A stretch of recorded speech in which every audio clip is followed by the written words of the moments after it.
Hello and welcome to UPSC Rise. As I am recording current affairs for the month of June. So let's start. Today's first topic is related to Dr. Purnima Devi Bormon. She is a conservation biologist. Okay. Aru, she is related to the NGO Aranyak.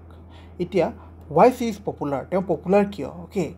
Because she has done a commendable job in conserving the endangered greater adjacent stork or Hargila. Mane পূৰ্ণিমা দেৱী বৰ্মনে হাড়গিলা বা greater এডজাষ্টেণ্ট ষ্টৰ্কৰ বাবে তেওঁ সেই হাড়গিলাবোৰক conserve কৰাত এটা কমেণ্ডেবল কাম কৰিছে okay আৰু তেওঁ হাড়গিলা কনজাৰ্ভ কৰাৰ বাবে তেওঁক বিভিন্ন এৱাৰ্ডেৰে সন্মানিত কৰা হৈছে ফৰ এক্সাম্পল তেওঁক ৰিচেণ্টলি 2024ত হুইটলি গ'ল্ড এৱাৰ্ড দিয়া হৈছে 2022ত তেওঁক champion of the art award দিয়া হৈছিল অ'কে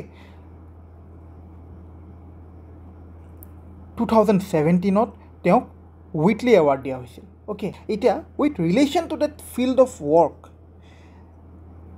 ICD লিমিউৰ্ছ বুলি এখন ফ্ৰেন্সৰ এডুকেশ্যনেল ইনষ্টিটিউটে পূৰ্ণিমা দেৱী বৰ্মনৰ লগত 2 বছৰৰ এগ্ৰিমেণ্ট এটা ছাইন কৰিছে okay so' that Purnima Devi Barman will guide the students of this institute to conserve biodiversity okay এতিয়া আমি কি মনত ৰাখিব লাগিব পৰীক্ষাৰ কাৰণে যে ফ্ৰান্সৰ এটা এডুকেশ্যনেল ইনষ্টিটিউট ICD লিমিউৰ্ছৰ লগত ৰিচেণ্টলি অসমৰ কোনগৰাকী কনজাৰ্ভেশ্যন বায়'লজিষ্টে এগ্ৰিমেণ্ট ছাইন কৰিছে ডক্টৰ পূৰ্ণিমা দেৱী বৰ্মন অ'কে আৰু doctor Purnima Devi Barman is well known for conserving greater adjutant stork okay এতিয়া এই গ্ৰেটাৰ এডজাষ্টেণ্ট ষ্টৰ্ক বা হাড়গিলা এই চৰাইটো কনজাৰ্ভ কৰিবলৈ তেওঁ কি কৰিছিল তেওঁ এটা গ্ৰাছৰুট কমিউনিটি মুভমেণ্ট চলাইছিল অ'কে আৰু তাৰ কাৰণে তেওঁ কি বনাইছিল ভিলেজ ওমেনৰ সহায়ত মানে গাঁৱৰ মহিলাসকলক এটা হাড়গিলা আৰ্মি বুলি গাঁৱৰ মহিলাৰ এটা সংগঠন বনাইছিল চ' ডেট তেওঁ হাড়গিলা বা গ্ৰেটাৰ এডজাষ্টেণ্ট ষ্টৰ্কক কনজাৰ্ভ কৰিব পাৰে স্পেচিয়েলি এই হাড়গিলা army is active in 2 villages of Assam কোন দুখন ভিলেজ দাদাৰা আৰু Pacharia of Kamrup district okay এতিয়া পূৰ্ণিমা দেৱী বৰ্মনৰ লগত ৰিলেটেড আমি গোটেইখিনি বস্তু চাই ল'লোঁ তেওঁ হাড়গিলা কনজাৰ্ভেশ্যনৰ লগত ৰিলেটেড বস্তুও চাই ল'লোঁ আৰু তেওঁ ৰিচেণ্টলি কি এগ্ৰিমেণ্ট ছাইন কৰিছে ফ্ৰান্সৰ লগত সেইখিনি বস্তু আমি চাই ল'লোঁ আমাৰ এক্সামৰ কাৰণে এইখিনি বস্তু হৈ যাব okay so' New Caledonia has been in news recently okay আমাৰ ষ্টেটৰ নিউজ হওক বা নেশ্যনেল নিউজ হওক বা ইণ্টাৰনেশ্যনেল নিউজ হওক সকলোতে নিউ কেলেডনিয়াৰ ওপৰত আৰ্টিকেল আহি আছে অ'কে চ' নিউ কেলেডনিয়া হয় কি যদি সহজ ভাষাত ক'ব যাওঁ ইন চিম্পল টাৰ্মছ যদি ক'ব যাওঁ নিউ কেলেডনিয়া হৈ গ'ল ফ্ৰান্সৰ এখন কলনী কিন্তু যিহেতু আজিৰ যুগত কলনী শব্দটো ইউজ নকৰে সেইবাবে আজিৰ যুগত কোৱা হয় ফ্ৰান্সৰ অভাৰচিজ টেৰিটৰী বুলি তো এইটো এখন কাণ্ট্ৰি হয় কিন্তু সেই কাণ্ট্ৰিখনৰ ফৰেন আৰু ডিফেন্স এই দুটা বস্তু ফৰেন আৰু ডিফেন্স ছেক্টৰটো চাব কোনে ফ্ৰান্সে চাব অ'কে নিউ কেলেডনিয়াৰ বিষয়ে অলপ ভালকৈ ডেপথত চাই লওঁ কাৰণ আমাৰ এক্সামৰ বাবে ইম্পৰ্টেণ্ট হ'ব এতিয়া হৈ গ'ল এইখন হৈ গ'ল আমাৰ পেচিফিক অ'চেনত আছে নিউ কেলেডনিয়া এতিয়া নিউ কেলেডনিয়াখন যদি আমি জুম কৰোঁ এনে দেখিব অ'কে এতিয়া নিউ কেলেডনিয়াৰ কেপিটেল হৈ গ'ল নাওমিয়া অ'কে এইখন চোৱা এইখন ৱৰ্ল্ড মেপ এইখন আমাৰ ইণ্ডিয়া ৰাইট ইণ্ডিয়ান অ'চেন তাৰপিছত তোমাৰ ইণ্ডিয়াৰ ছাউথ ইষ্টত আছে নিউ কেলেডনিয়া এইখন অ'কে তো নিউ কেলেডনিয়াৰ আমি কেপিটেল গম পালোঁ নাওমিয়া বুলি আৰু is a overseas territory of France সেইটো কথাও গম পালোঁ ৰাইট এতিয়া মই তোমালোকক MCQত নিউ কেলেডনিয়াৰ ওপৰত কিছুমান আৰু তথ্য দিছোঁ তোমালোকে চেষ্টা কৰিবা শুদ্ধকৈ কৰিবলৈ যদি নোৱাৰা থৈ দিবা মই তোমালোকক নেক্সট ভিডিঅ'ত নিউ কেলেডনিয়াৰ লগত ৰিলেটেড সেই MCQ কেইটা শুদ্ধকৈ কৰাই দিম অ'কে এতিয়া আমি কি পঢ়িলোঁ নিউ কেলেডনিয়াৰ কেপিটেল কি হয় নাওমিয়া হয় নিউ কেলেডনিয়াৰ কাৰ টেৰিটৰী হয় ফ্ৰান্সৰ টেৰিটৰী হয় আৰু নিউ কেলেডনিয়া কোনখন অ'চেনত আছে পেচিফিক অ'চেনত আছে অ'কে হৈ গ'ল আছাম ট্ৰিবিউনত এটা এডিটৰিয়েল আহিছিল এবাউট নিৰ্মল প্ৰভা বৰদলৈ আৰু সেই এডিটৰিয়েলটোৰ পৰা মেইন পইণ্টছখিনি এবাৰ চাই লওঁ চ' নিৰ্মল প্ৰভা বৰদলৈ আছিল এজন Indian poet song writer folk lyricist who is associated বা related to Assamese literature. Okay, তেওঁ অসম সাহিত্য সভাৰ প্ৰেচিডেণ্টো হৈছিল ইন দ্য ইয়াৰ 1991 আৰু সেই অসম সাহিত্য সভা পাতিছিল গোৱালপাৰা ডিষ্ট্ৰিক্টত। আৰু মষ্ট ইম্পৰ্টেণ্ট, তেওঁক সাহিত্য একাডেমী এৱাৰ্ড দিয়া হৈছিল ফৰ হাৰ পয়েট্ৰি বুক সুদীৰ্ঘ দিন আৰু ঋতু। অ'কে, মোৰঅভাৰ তেওঁ প্ৰেচিডেণ্টছ এৱাৰ্ড পাইছে, অসম সাহিত্য সভা এৱাৰ্ড পাইছে আৰু সৰস্বতী সন্মান টাইটেলো পাইছে। অ'কে, তেওঁৰ প্ৰথমখন কালেকশ্যন অফ পয়েম আছিল বন ফৰিঙৰ ৰং। তেওঁ অকল এখনেই নভেল লিখিছে আৰু সেই নভেলখনৰ নাম হ'ল জলপদ্ম।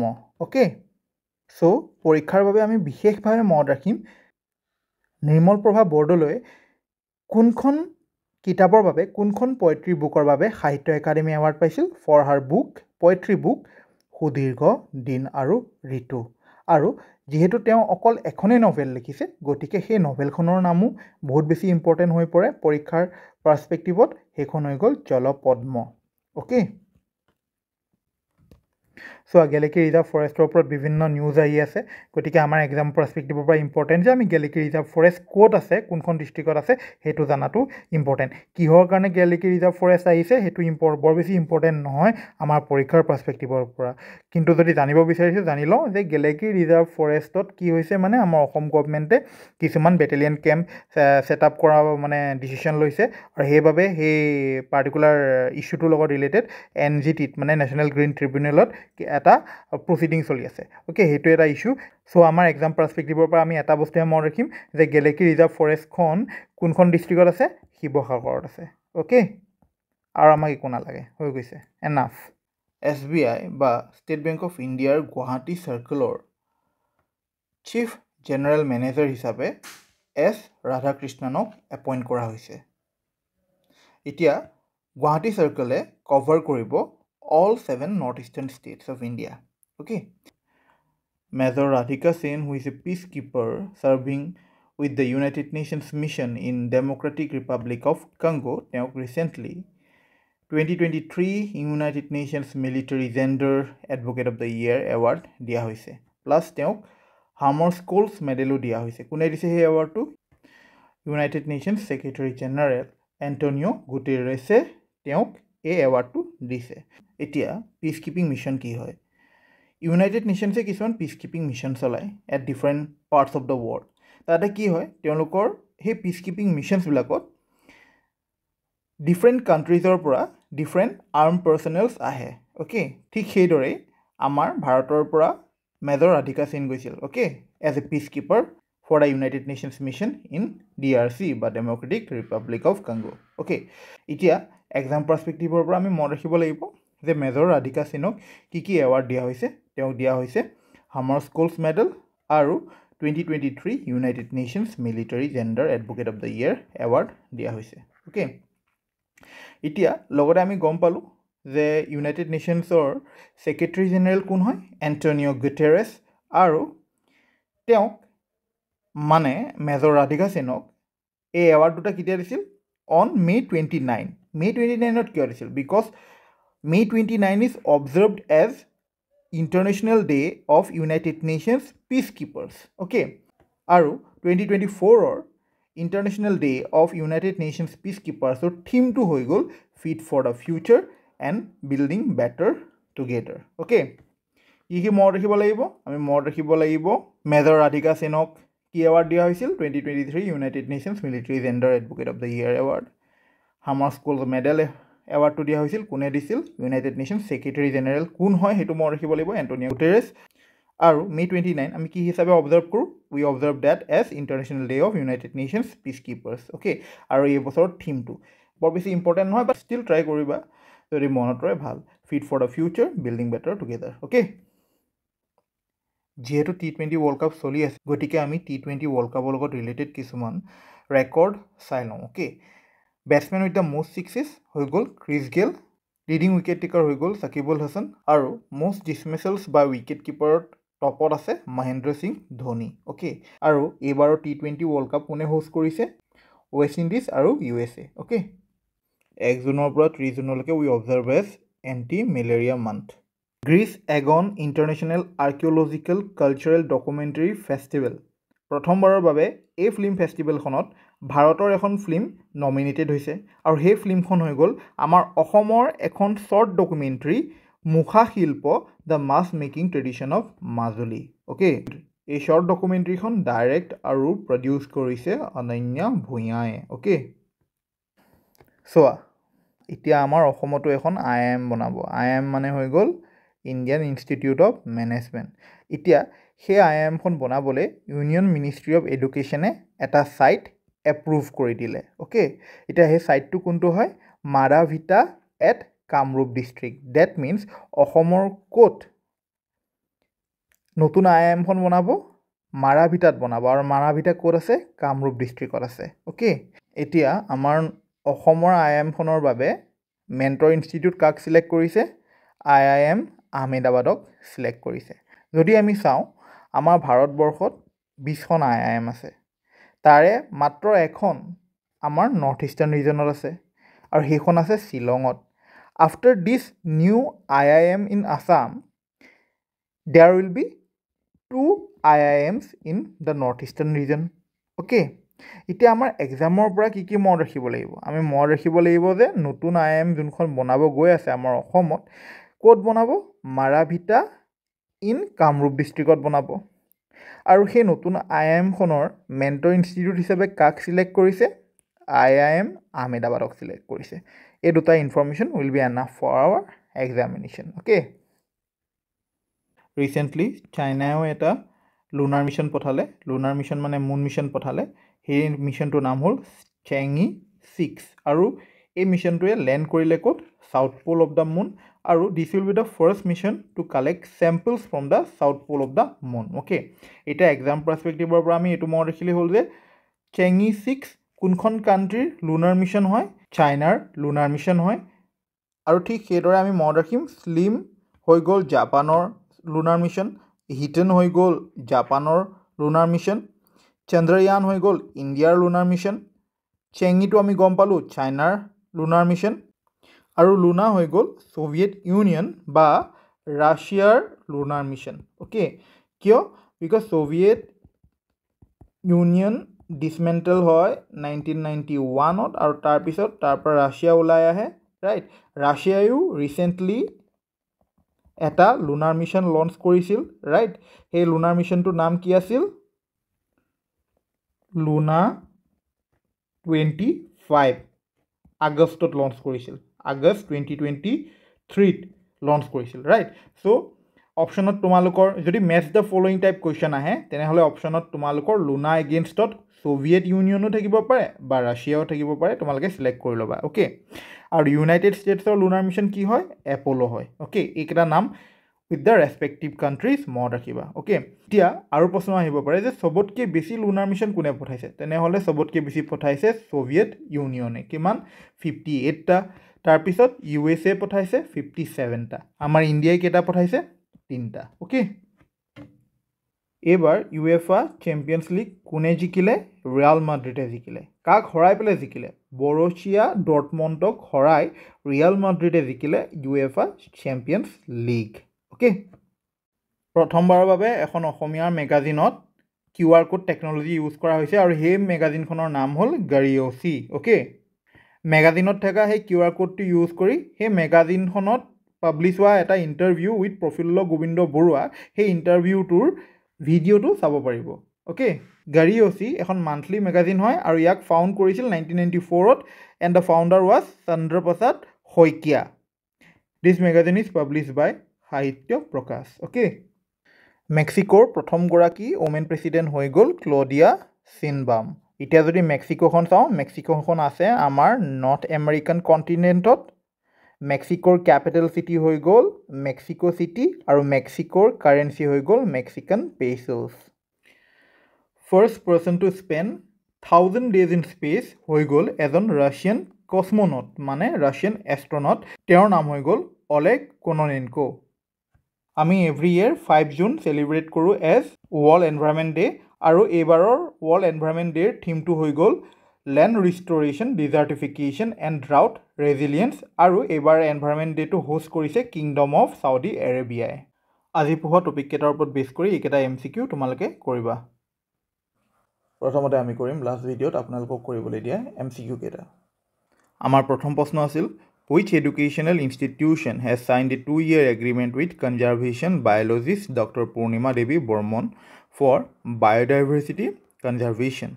আৰু ইয়াৰ শুদ্ধ উত্তৰ আছিল অপশ্যন A লাইচিডেছ লিমিউৰ্ছ এইখন এখন ফ্ৰান্সৰ এডুকেশ্যনেল ইনষ্টিটিউশ্যন নেক্সট প্ৰশ্ন হ'ল Which endangered species is Dr. Purnima Devi Burman known for conserving? ইয়াৰ শুদ্ধ উত্তৰ হ'ল অপশ্যন C গ্ৰেটাৰ এজুটন ষ্ট্ৰোক বা Hargila Our next question is, what prestigious award did Dr. Purnima Devi Burman recently receive in 2024?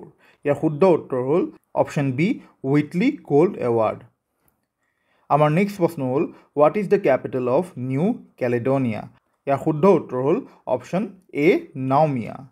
Our next question is, New Caledonia is a special collectivity of which country? Your শুদ্ধ উত্তৰ হ'ল option C, France. Next question is, which ocean surrounds New Caledonia? ইয়াৰ শুদ্ধ উত্তৰ হ'ল option D Pacific Ocean. আমাৰ next প্ৰশ্ন হ'ল what is the currency used in New Caledonia? ইয়াৰ শুদ্ধ উত্তৰ হ'ল অপশ্যন C CFP franc. আমাৰ নেক্সট প্ৰশ্ন হ'ল New Caledonia is known for being rich in which natural resource? ইয়াৰ শুদ্ধ উত্তৰ হ'ল অপশ্যন C nickel. আমাৰ নেক্সট প্ৰশ্ন হ'ল which group of island does New Caledonia belong to? ইয়াৰ শুদ্ধ উত্তৰ হ'ল অপশ্যন C Melanesia.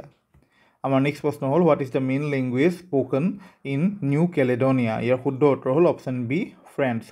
French হৈ গ'ল নিউ কেলেডনিয়াৰ অফিচিয়েল লেংগুৱেজ আমাৰ নেক্সট প্ৰশ্ন হ'ল New Caledonia's indigenous people are known as option C Kanaks Kanaks হৈ গ'ল শুদ্ধ উত্তৰ আমাৰ নেক্সট প্ৰশ্ন হ'ল Nirmal Prabha Bordoloi an Indian poet song writer and folklorist received the Sahitya Academy Award in 1983 for which of her poetry books?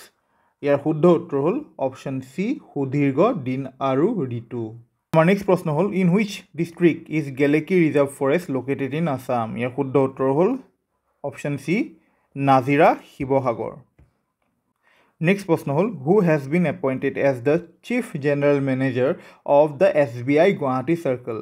ইয়াৰ শুদ্ধ উত্তৰ হ'ল option B S Radhakrishnan Our next question is Major Radhika Sen serving with the United Nations mission in the Democratic Republic of Congo received which prestigious award in 2023? Your শুদ্ধ উত্তৰ হ'ল option C United Nations Military Gender Advocate of the Year award for the year 2023 okay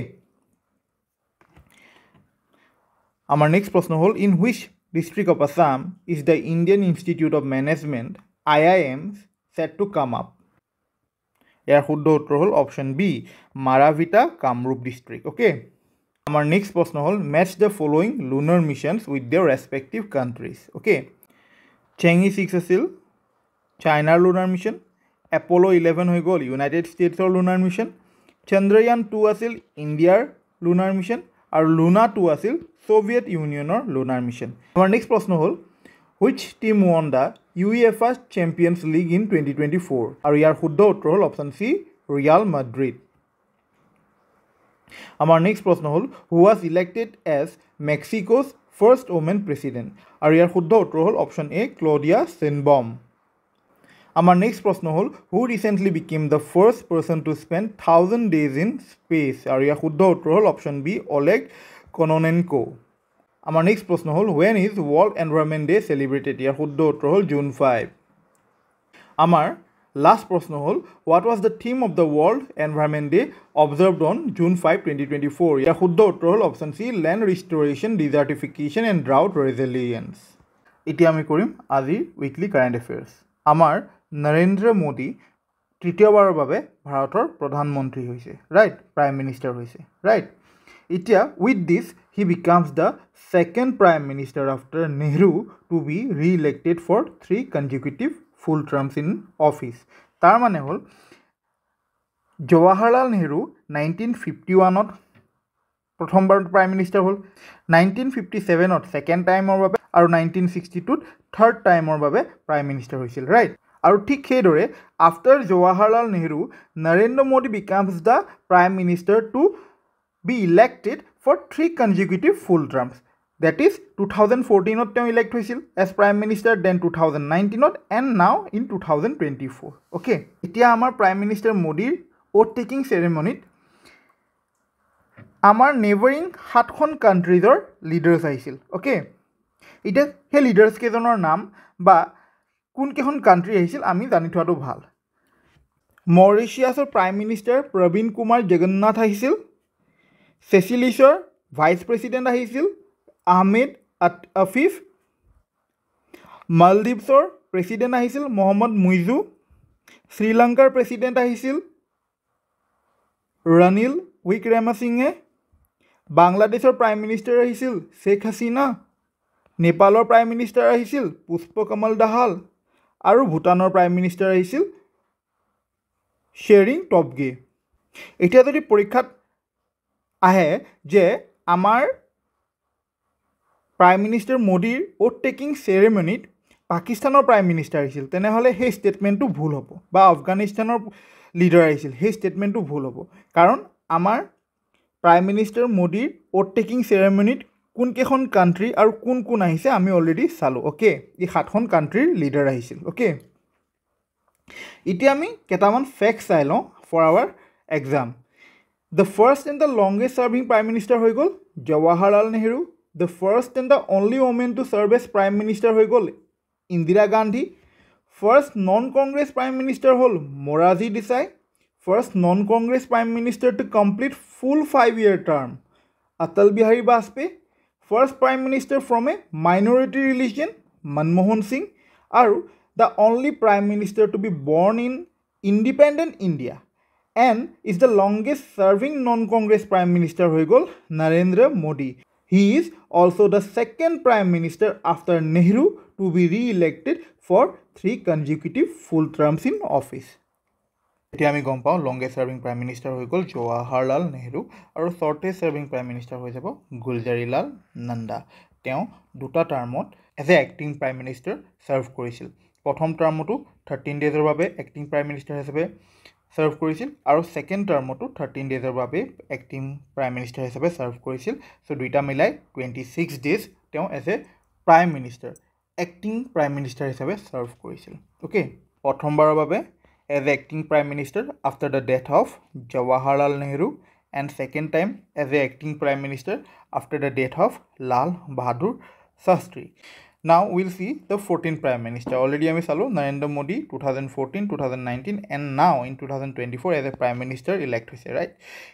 All of ebarer general election or kisuman facts চাই লওঁ okay ebar election পাতিছে 7টা ফেজত আৰু লোকসভাৰ 543টা সিটৰ বাবে এখন ইলেকশ্যন পাতা হৈছে ৰাইট এইটো হৈ গ'ল 18th লোকসভা আৰু এইবাৰৰ লোকসভাৰ ইলেকশ্যনৰ ৰিজাল্ট 4 জুন 2024ত দিছিল এণ্ড এই ইলেকশ্যনত কোনো ছিংগল পাৰ্টিৰ মেজৰিটি নাছিল ডেট মিনছ যি গভৰ্ণমেণ্ট ফৰ্ম হৈছে সেই গভৰ্ণমেণ্টটো কোৱা হয় কোলিশ্যন গভৰ্ণমেণ্ট ৰাইট এটা ছিংগল পাৰ্টিৰ মেজৰিটি হ'বলৈ লাগে 272 যিহেতু কোনো এটা পাৰ্টিৰ মেজৰিটি নাছিল ইনফেক্ট বিজেপি অকল 240টা সিটছতহে বিজয় হৈছিল অ'কে চ' বিজেপিৰো এবছলুট মেজৰিটি নাছিল চ' বিজেপিয়ে এলায়েন্স ফৰ্ম কৰিব লগা হ'ল with other parties like Telugu Desam party and Janata Dal and then they had to form a coalition government right এতিয়া আমি চাম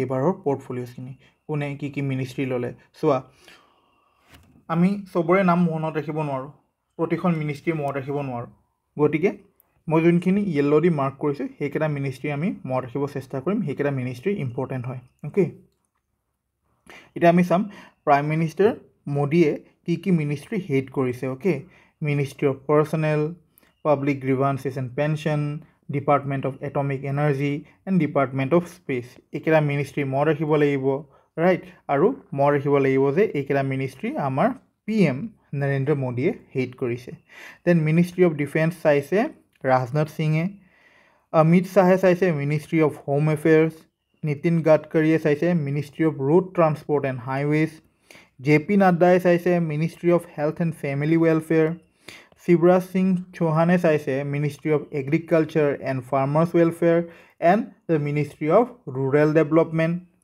নিৰ্মলা সীতাৰামনে চাইছে মিনিষ্ট্ৰি অফ ফাইনেন্স সুব্ৰমণিয়ম জয়শংকৰে চাইছে ministry of external affairs okay ministry of education চাইছে ধৰ্মেন্দ্ৰ প্ৰধানে মিনিষ্ট্ৰি অফ পঞ্চায়তী ৰাজ চাইছে লল্লন সিঙে আৰু আমাৰ অসমৰ সৰ্বানন্দ সোণোৱালে চাইছে ministry of ports shipping and waterways okay এইটো একদম মনত ৰাখিবাই নেক্সট মিনিষ্ট্ৰি অফ টেক্সটাইল চাইছে গিৰিৰাজ সিঙে জ্যোতিৰাদিত্য সিন্ধিয়াই চাইছে ministry of development of north east region এইটো মনত ৰাখিবাই অন্নপূৰ্ণা দেৱীয়ে চাইছে ministry of women and child development ministry of parliamentary affairs and ministry of minority affairs head কৰিছে কিৰণ ৰিজিজুৱে অ'কে আৰু আমাৰ অসমৰ পবিত্ৰ মাৰ্গেৰিটাক as a minister of the state হিচাপে the ministry of external affairs দিছে and the ministry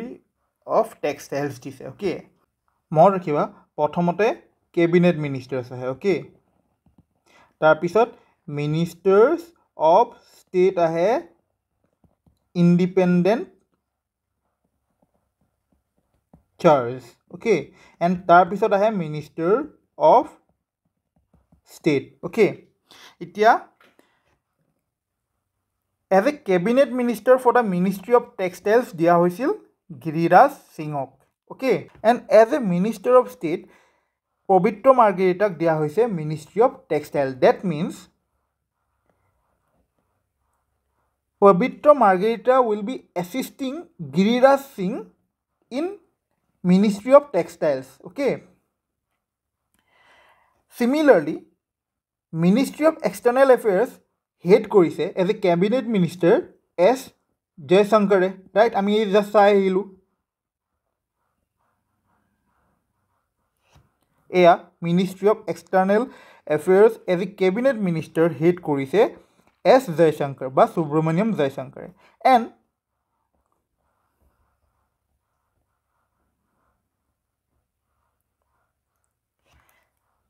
as a Minister of State Pavitra Margarita will be assisting S. Jaishankar in the Ministry of External Affairs বুজি পালা okay আমাৰ অসমৰ state মিউজিয়ামৰ second কেম্পাছটো বনোৱা হৈছে in the Sukapha সমন্বয় ক্ষেত্ৰ of Jorhat okay news পেপাৰত এটা আৰ্টিকেল আছিল এবাউট প্লেণ্টেশ্যন এণ্ড প্লেণ্টেশ্যনৰ লগত কানেক্টেড এটা টেকনিক আকিৰা মিৱাৱাকি টেকনিক বা মেথডলজি অ'কে এই মিৱাৱাকি মেথডটো হয় কি আমি জানিব লাগিব কাৰণ পৰীক্ষাত প্ৰশ্ন আহিছে এতিয়া UPSCত প্ৰশ্ন আহিছিল the Miyawaki method is well known for the option দিছে the promotion of commercial farming development of gardens creation of mini forest harvesting wind energy on coastal areas and on sea surface.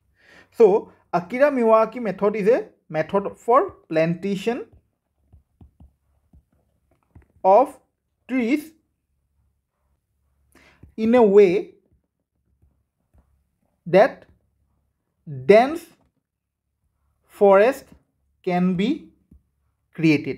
মানে কি হয় মানে আমি ট্ৰিজবিলাক এই হিচাপত plan কৰিম যে যেটা প্লেন্টছবোৰ ডাঙৰ হ'ব এখন ফৰেষ্ট হৈ যাব গম পাইছানে এখন ফৰেষ্টৰ নিচিনা এখন বহুত ঘন ফৰেষ্ট হৈ যাব সো সেই টেকনিকটো যোনটো টেকনিকত এই পাৰ্টিকুলাৰ ট্ৰিজবিলাক প্লেন কৰা হয় এখন ফৰেষ্ট বনাবলৈ সেই টেকনিকটোকে কোৱা হয় আকিৰা মিৱাৱাকি টেকনিক আৰু এই টেকনিকটো কোনে ডেভেলপ কৰিছিল এজন জাপানৰ বটানিষ্ট তেওঁৰ নাম আছিল আকিৰা মিৱাৱাকি হৈ গ'ল সো এটা আমি গম পাওঁ যে The Miyawaki method is well known for the creation of mini forest in urban areas. Okay, urban areas বুলিয়ে নহয় বেলেগ এৰিয়াটো কৰিব পাৰি কিন্তু আমাৰ ইয়াতে কি ৱৰ্ডটো হ'ব মিনি ফৰেষ্ট গতিকে এই অপশ্যন নম্বৰ 3 টো হৈ গ'ল শুদ্ধ ৰাইট উইজডম নেক্সট এটা AI প্লেটফৰ্ম কোনে লঞ্চ কৰিছে টাটা কনসালটেন্সি সাৰ্ভিসে লঞ্চ কৰিছে উইজডম নেক্সট প্লেটফৰ্মটো এটা সিংগল ইণ্টাৰফেচ প্ৰভাইড কৰে য'ত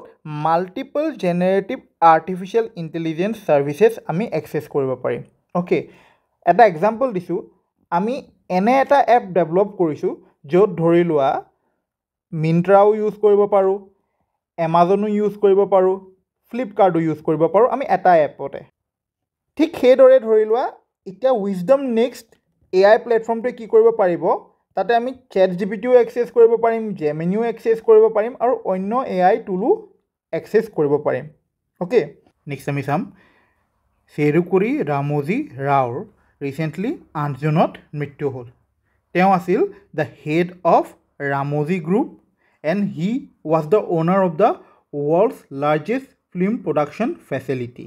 অ'কে, আৰু সেই ফিল্ম প্ৰডাকশ্যন ফেচিলিটিটোৰ নাম আছিল ৰামোজী ফিল্ম চিটি। এইটো মনত ৰাখিবা যে ৱৰ্ল্ডছ লাৰ্জেষ্ট ফিল্ম প্ৰডাকশ্যন ফেচিলিটিৰ নামটো কি হয়, ৰামোজী ফিল্ম চিটি, আৰু Cherukuri Ramoji Rao was the owner of that film production facility. He was also the owner of Enudu newspaper and ETV network of TV channels. তেওঁৰ লাইফ টাইমত বিভিন্ন এৱাৰ্ডছ যেনে Filmfare awards, national film award দিয়া হৈছিল for his works in Telugu cinema. In 2016 he was also' awarded the Padma Vibhushan. Okay, next আমি চাম about Roland Garros বা French Open. So' it is a tennis tournament. Okay, আৰু এইবাৰৰ men's single French Open title জিকিলে Carlos এলকাৰাজে, women's single জিকিলে Iga স্ৱাইটেকে, men's double জিকিলে মাৰ্চেলো এৰেভালো আৰু মেট পেভিকে, ওমেন্স ডাবল জিকিলে কোকো গফ আৰু কেটৰিনা চিনিয়াকোভাই, আৰু মিক্স ডাবল জিকিলে লৌৰা ছিগমণ্ড আৰু এডৱাৰ্ড ৰজাৰ ভেছেলিনে। 2024 ফ্ৰেঞ্চ অ'পেন বা ৰোলেণ্ড গেৰেজৰ গোটেইকেইজন উইনাৰৰ নাম মই এই টেবুলখনত দি থৈছোঁ। মেন ছিংগল কোনে জিকিলে, কাৰ্লোছ এলকাৰাজ, ওমেন ছিংগল ইগা স্ৱাইটেক, আৰু তেওঁলোকৰ ৰেচপেক্টিভ কাণ্ট্ৰিজবিলাকো মই এই টেবুলখনত দি দিছোঁ, তোমালোকে এবাৰ চাই ল'বা। PM কিষাণ নিধি এই স্কিমটো ৰিচেণ্টলি খুবেই বেছি নিউজত আছে। আছাম ট্ৰিবিউন হওক বা ইণ্ডিয়ান এক্সপ্ৰেছ হওক বা অন্য বেলেগ নিউজ পেপাৰতো এই স্কিমটোৰ বিষয়ে আৰ্টিকেল আহিছে। এতিয়া ধৰি লোৱা এইটো নিউ ইণ্ডিয়ান এক্সপ্ৰেছৰ এটা আৰ্টিকেল, সেই আৰ্টিকেলটোৰ হেডলাইন হ'ল PM Modi starts third term, signs release of funds under PM Kisan Nidhi scheme. PM Kisan Nidhi স্কিমৰ ফাণ্ড ৰিলিজৰ বাবে তেওঁ ছিগনেচাৰ কৰিছে। অ'কে, চ' আমাৰ বাবে ইম্পৰ্টেণ্ট হৈ পৰে যে PM কিষাণ নিধি স্কিমটো হয় কি। So' PM Kisan Nidhi scheme is a central sector scheme launch in the year 2019। Okay, আৰু এই স্কিমটোৰ অন্তৰ্গত প্ৰতিজন লেণ্ড হোল্ডিং ফাৰ্মাৰ্ছক 6,000 টকা প্ৰতি বছৰে দিয়া যায় ইন 3 ইনষ্টলমেণ্ট। ডেট মিনছ 2,000কৈ 3টা ইনষ্টলমেণ্টত এবছৰত 6,000কৈ টকা দিয়া যায়, আৰু এই 6,000 টকা তেওঁলোকক ডাইৰেক্টলি তেওঁলোকৰ বেংক একাউণ্টলৈ ট্ৰেন্সফাৰ কৰি দিয়া যায়। অ'কে, এই স্কিমটো ইমপ্লিমেণ্ট কৰিছে ministry of agriculture and farmers ৱেলফেয়াৰে। অ'কে, নেক্সট আমি চাম এবাউট মৈত্ৰী সেতু। মৈত্ৰী সেতুৱে কাক কাক কানেক্ট কৰে, ত্ৰিপুৰাৰ চাবৰুমক কানেক্ট কৰে with Ramgarh of Bangladesh. Okay, and the Maitri Setu is constructed over the Feni river. একেটা মনত ৰাখিবা, মৈত্ৰী সেতুখন কোনখন ৰিভাৰৰ ওপৰত বনোৱা হৈছে, ফেনী ৰিভাৰৰ ওপৰত বনোৱা হৈছে। কাক কাক কানেক্ট কৰে, Sabroom of Tripura with Ramgarh of Bangladesh. Okay, এই মৈত্ৰী সেতুখন হোৱাৰ পৰা আমাৰ নৰ্থ ইষ্টলৈ কলকাতাৰ পৰা এটা শ্বৰ্টকাট পোৱা গ'ল। কেনেকৈ চোৱা, এতিয়া যদি আমি কলকাতাৰ পৰা নৰ্থ ইষ্ট ইণ্ডিয়ালৈ ভায়া চি ৰুট যাব লাগে, তেনেহ'লে কি হয়, আমি কলকাতাৰ পৰা মায়ানমাৰৰ চিটুৱে পৰ্টলৈকে যাব লাগিব। তাৰপিছত আমি কালাডান ৰিভাৰ থ্ৰু গৈ মায়ানমাৰৰ কালেটুৱা, আৰু তাৰপিছত আমি আমাৰ ইণ্ডিয়া সোমাম ভায়া মিজোৰামৰ জৰিনপুই, লাংথলাই এণ্ড দেন মিজোৰামৰ কেপিটেল আইজল অ'কে চ' এই ৰাস্তাটো না এই ৰাস্তাটো আহি যায় under the Kaladan multi model transport project য'ত তোমাৰ চি ৰুটো থাকিল ৰিভাৰ ৰুটো থাকিল ৰোড ভায়া আমি ৰোডো ট্ৰেভেল কৰিলোঁ ৰাইট তো এই ৰুটটো দি আমি যদি নৰ্থ ইষ্ট সোমাওঁ it becomes a long root এতিয়া ইয়াত আমি মৈত্ৰী সেতুখন বনাই দিয়াৰ লগে লগে কি হ'ল আমি এতিয়া কলকাতাৰ পৰা চিধা আমি যাম বাংলাদেশৰ চাটগ্ৰাম বা চিটাগং পৰ্টলৈ এণ্ড দেন ভায়া ৰোড আমি যাম Ramgarh of Bangladesh and then আমি ত্ৰিপুৰাৰ চাবৰুমত সোমাই যাম ভায়া দ্য মৈত্ৰী সেতু অ'কে চ' আমি গম পালোঁ মৈত্ৰী সেতু ইম্পৰ্টেঞ্চটো গম পালোঁ ৰাইট চ' আমাৰ এক্সামৰ বাবে কি কি ইম্পৰ্টেণ্ট কাক কাক কানেক্ট কৰিছে আৰু কোনখন নদীৰ ওপৰত মৈত্ৰী সেতুখন বনাইছে ছিকিমত দ্বিতীয়বাৰৰ বাবে আকৌ চিফ মিনিষ্টাৰ হৈছে প্ৰেম সিং তামাং আৰু ছিকিমৰ গভৰ্ণৰ হৈ গ'ল লক্ষ্মণ আচাৰ্য ছিকিমৰ যদি বৰ্ডাৰ ষ্টেট এণ্ড কাণ্ট্ৰি চাওঁ তেনেহ'লে ছিকিমৰ নৰ্থত আছে চাইনা ছিকিমৰ ৱেষ্টত আছে নেপাল ছিকিমৰ ইষ্টত আছে ভূটান আৰু ছিকিমৰ চাউথৰ ডাইৰেকশ্যনত আছে ৱেষ্ট বেংগল অ'কে ছিকিম হৈ গ'ল the least popular state of India and it is the second smallest state of India then smallest state কোনখন হয় স্মলেষ্ট ষ্টেট অফ ইণ্ডিয়া হৈ যায় গোৱা ছিকিমতে আছে the second highest peak in India Kangchenjunga আৰু Kangchenjunga is the second highest peak of India and it is also' the third highest peak of the world okay ছিকিমৰ capital হৈ গ'ল গেংটক আৰু ছিকিমতে আছে ইণ্ডিয়াৰ only single mixed world heritage site the Kangchenjunga national park ইয়াতে মই তোমালোকক টপ 10 যোনকেইটা পিক্স হয় সেই পিক্সকেইটাৰ মই ডিটেইলছ দি থৈছোঁ তোমালোকে চোৱা চবতকৈ হায়েষ্ট পিক কি হয় মাউণ্ট এভাৰেষ্ট ক'ত আছে নেপালত আছে ছেকেণ্ড হায়েষ্ট হৈ গ'ল mount K2 it is in Pakistan occupied Kashmir তাৰপিছত নম্বৰ 3ত আছে মাউণ্ট কাঞ্চনজংঘা ক'ত আছে এইটো আছে ছিকিমত আমি জাষ্ট পঢ়িছিলোঁ ৰাইট চ' সেইখিনি ডিটেইলছ দিয়া আছে তোমালোকে বাকীকেইটাও এবাৰ এনেই জাষ্ট চাই ল'বা মুখস্থ কৰিব চেষ্টা কৰিব নালাগে জাষ্ট ট্ৰাই কৰিবা এবাৰ পঢ়িবলৈ অ'কে এতিয়া মই ইয়াতে কি দি থৈছোঁ ইয়াতে মই মানে এই বস্তুটো বুজাব বিচাৰিছিলোঁ মাউণ্ট K2টো তোমাৰ পাকিস্তান অকুপাইড কাশ্মীৰত আছে অ'কে ইয়াত আছে চ' কেতিয়াবা কনফিউজন হৈ যায় যদি কেতিয়াবা সোধে প্ৰশ্নত যে which is the highest peak of India তেনেহ'লে সদায় মনত ৰাখিবা ইট ইজ মাউণ্ট K2 বা গডৱিন অষ্টিন অ'কে মাউণ্ট K2টোক গডৱিন অষ্টিন বুলিও কয় this is a previous year question from west Bengal civil service right তাতে কি সুধিছে the highest peak in India K2 is also' known as Godwin Austen right so' the highest peak of India is K2 বা Godwin Austen বহুতে কয় যে নহয় actually এইটো Pakistan occupied কাশ্মীৰত আছে গতিকে আমি এইটো নধৰোঁ আমি কাঞ্চনজংঘাটোহে ধৰিম তো তেনেকৈ কয় কিন্তু নহয় আমাৰ highest peak of India Godwin Austen K2 হয় okay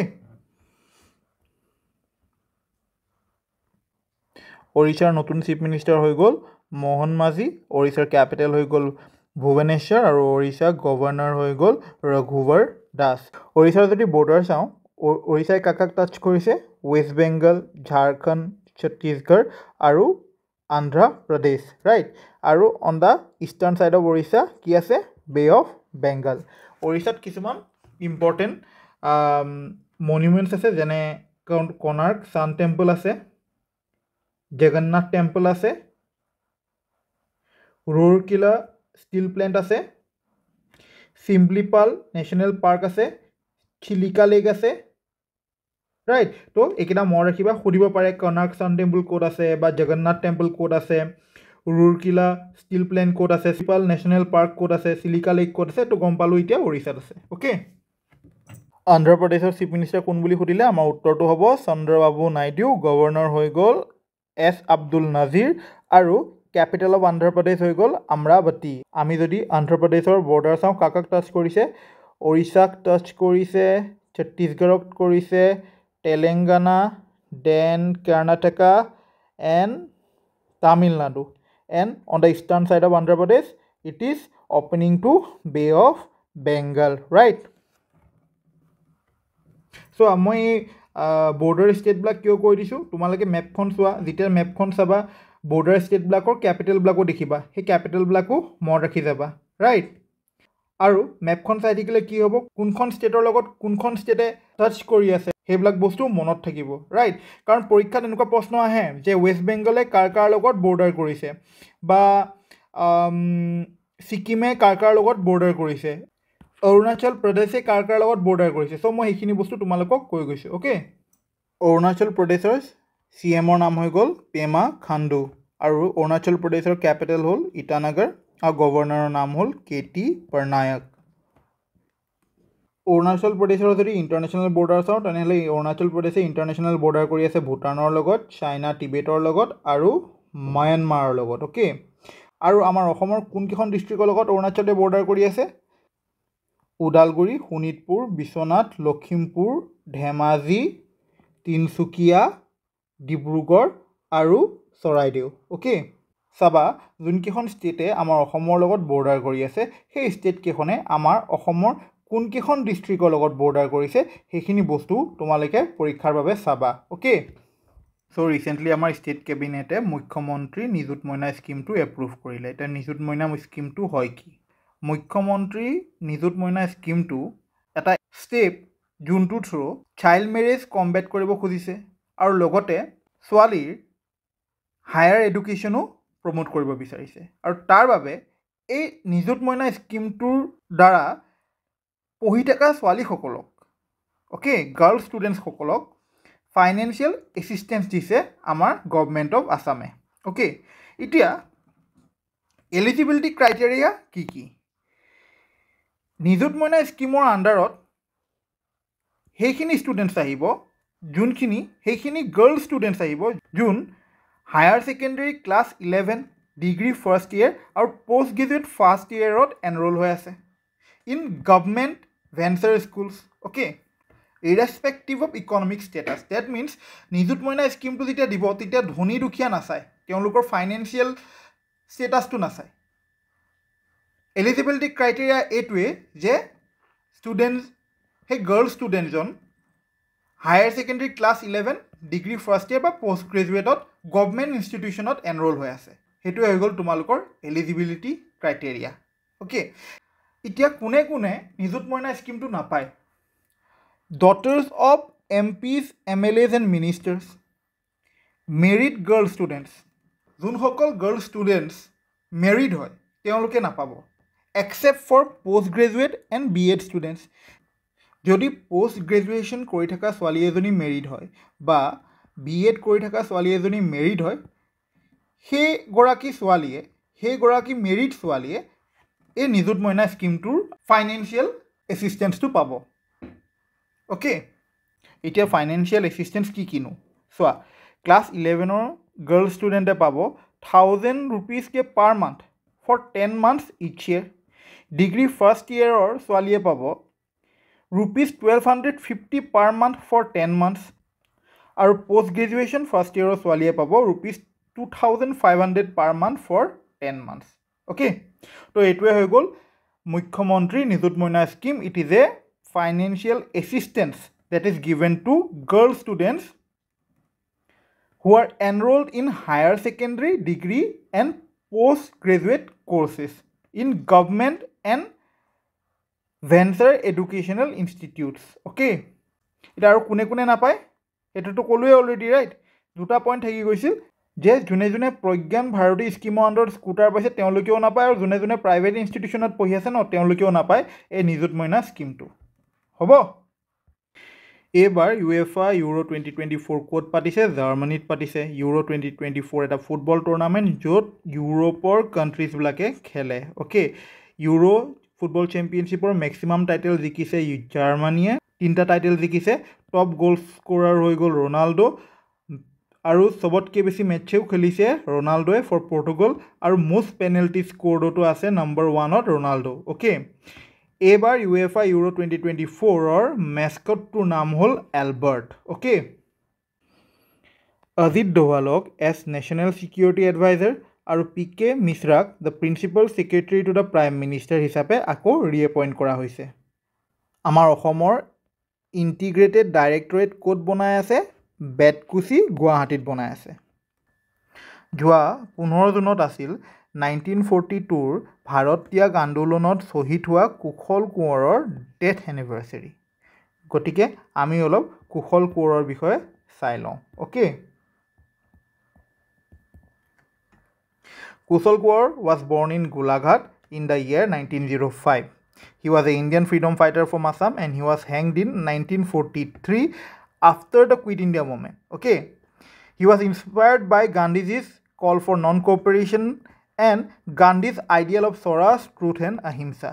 He also opened a primary school at Bengmai and he also joined or worked as a clerk in the Balijan tea estate. Okay. He organized the Congress party and he also led the people of Horupothar area in Satyagraha and non-cooperation movement against the British. He was elected as the president of Horupothar Congress Committee. But in a conspiracy,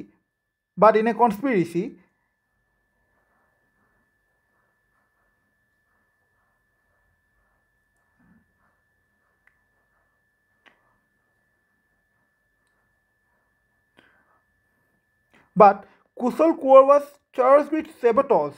Okay, in a trail derailment. But Kushal Kaur was charged with sabotage in a trail derailment.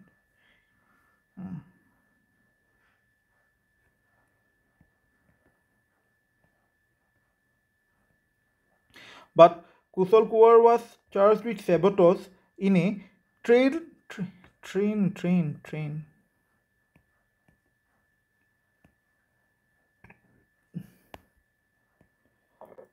But Kushal Kaur was charged with sabotage in a train derailment incident in Golaghat, okay, which was actually a conspiracy. And in that case, the train derailment case, he was hanged in 15 June 1943, okay. And he is considered probably the only person to be hanged for participating in the Quit India movement, okay.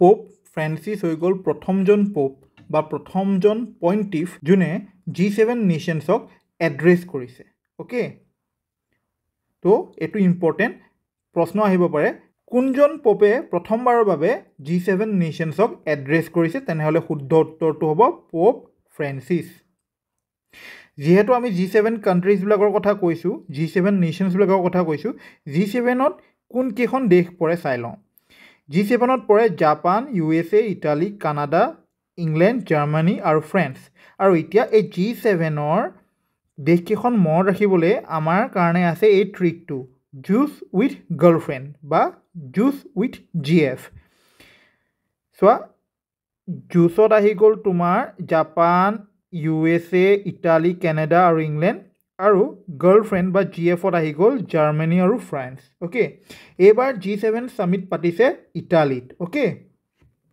যিহেতু G7 summit ইটালীত পাতিছে আমি অলপ ইটালীৰ বিষয়ে পঢ়ি লওঁ ইটালীৰ capital হৈ গ'ল ৰোম ইটালীৰ কাৰেঞ্চি হৈ গ'ল ইউৰো ইটালীৰ প্ৰাইম মিনিষ্টাৰৰ নাম হৈ গ'ল জৰ্জিয়া মেলোনি আৰু প্ৰেছিডেণ্টৰ নাম হৈ গ'ল চাৰ্জিঅ' মাটাৰেলা কিন্তু ইম্পৰ্টেণ্ট হয় ইটালীৰ প্ৰাইম মিনিষ্টাৰৰ নামটো অ'কে এইবাৰ G7 সামিট ইটালীৰ ক'ত পাতিছে এপুলিয়া আৰু বৰ্জো এগনাজিয়া অ'কে ইটালীৰ এইখন হৈ গ'ল ইটালীৰ মেপ আৰু এইখন ইটালীৰ কেপিটেল ৰোম এইখন হৈ গ'ল ৱৰ্ল্ড মেপত ক'ত আছে ইটালী ইয়াত আছে অ'কে এইখন India okay and this is Italy world day against child labour আমি কেতিয়া অবজাৰ্ভ কৰোঁ এভৰি ইয়েৰ 12 জুনত আমি world day against child labour হিচাপে অবজাৰ্ভ কৰোঁ আৰু থিমটো হৈ গ'ল এইবাৰৰ 2024ৰ থিমটো হৈ গ'ল let's act on our commitments and child labour okay every year 14 June আমি অবজাৰ্ভ কৰোঁ as world blood donor day আজি পঢ়োৱা টপিক কেইটাৰ ওপৰত বেছ কৰি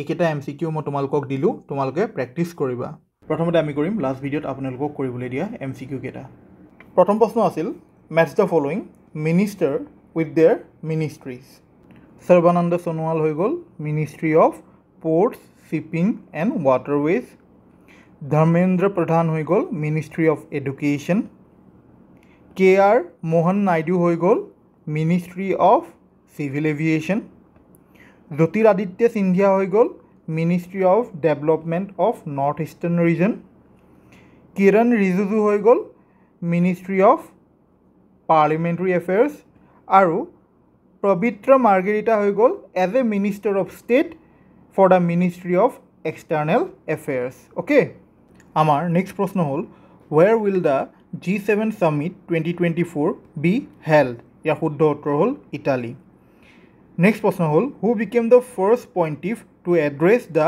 G7 নেশ্যনছ ইয়াৰ শুদ্ধ উত্তৰ হ'ল পোপ ফ্ৰেন্সিছ নেক্সট প্ৰশ্ন হ'ল Kushal Konwar participated in which freedom movement ইয়াৰ শুদ্ধ উত্তৰ হ'ল quit India movement integrated directorate will be set up at Guwahati who has been reappointed as the National Security Advisor and the Principal Secretary to the Prime Minister Narendra Modi, respectively. Okay, yeah, Shuddha Uttor hol Ajit Doval and P.K. Mishra.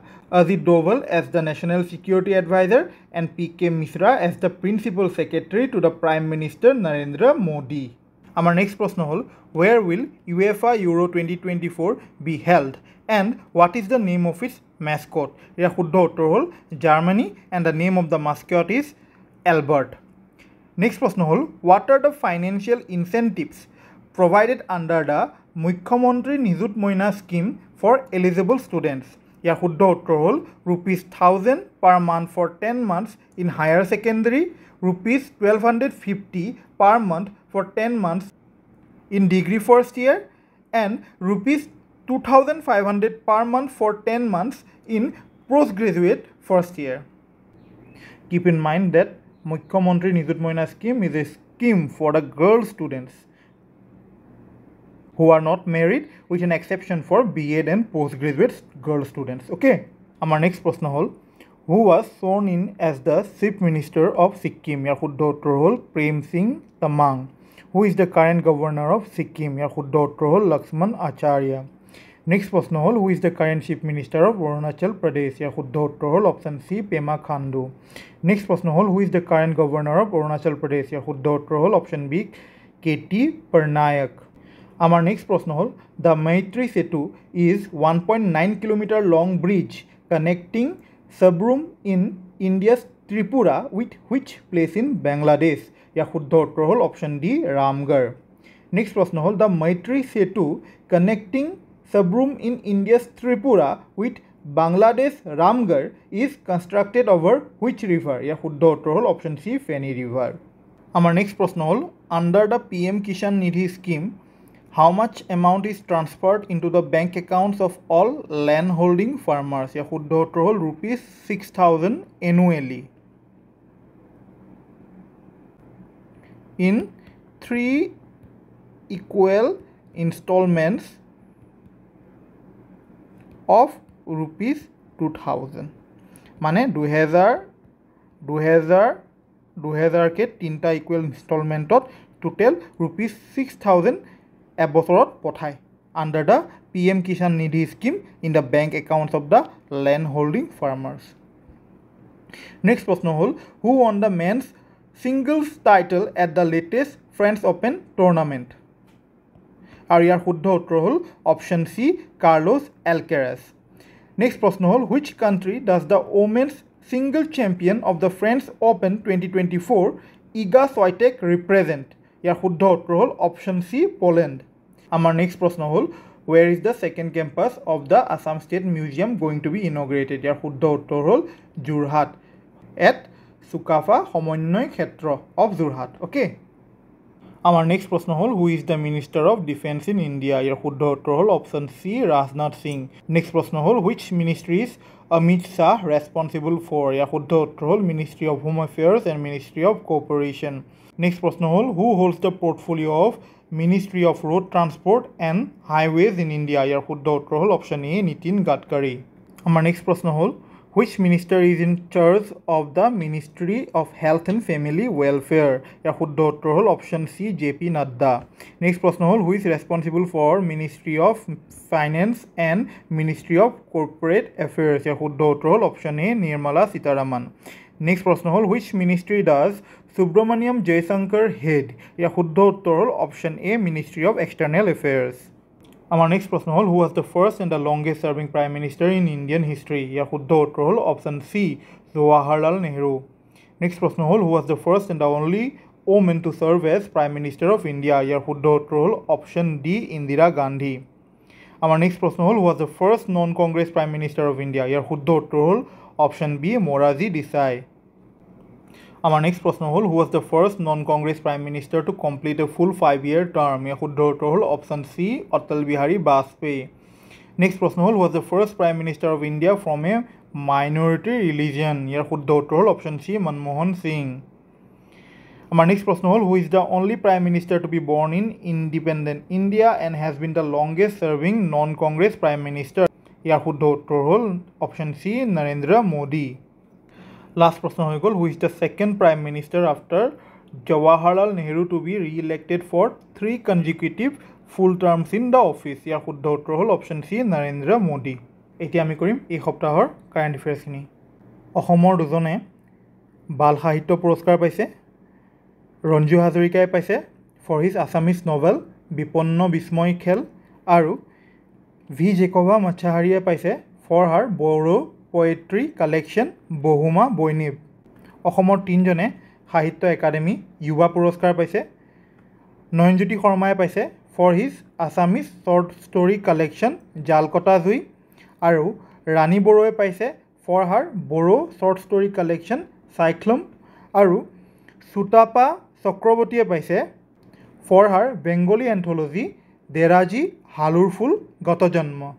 English writer Nandini সেনগুপ্তাই তেওঁৰ historical fiction the blue horse and other amazing animal stories from Indian হিষ্টৰীৰ বাবে বাল সাহিত্য পুৰস্কাৰ পাইছে। Hindi writer Devendra কুমাৰে তেওঁৰ collection of children stories 51 বাল কাহানীৰ বাবে বাল সাহিত্য পুৰস্কাৰ পাইছে। ইয়াতে তলতে মই বাল সাহিত্য পুৰস্কাৰ পোৱা অন্য লেংগুৱেজৰ ৰাইটাৰবিলাকৰ নামো দি থৈছোঁ, কিন্তু তোমালোকে স্পেচিয়েলি আছামিজ, বড়ো, ইংলিছ আৰু হিন্দীৰ ৰাইটাৰকেইজনৰ নাম আৰু তেওঁলোকে লিখা কিতাপকেইখনৰ নাম মনত ৰাখিবা ফৰ ইয়ৰ আপকামিং এক্সামছ।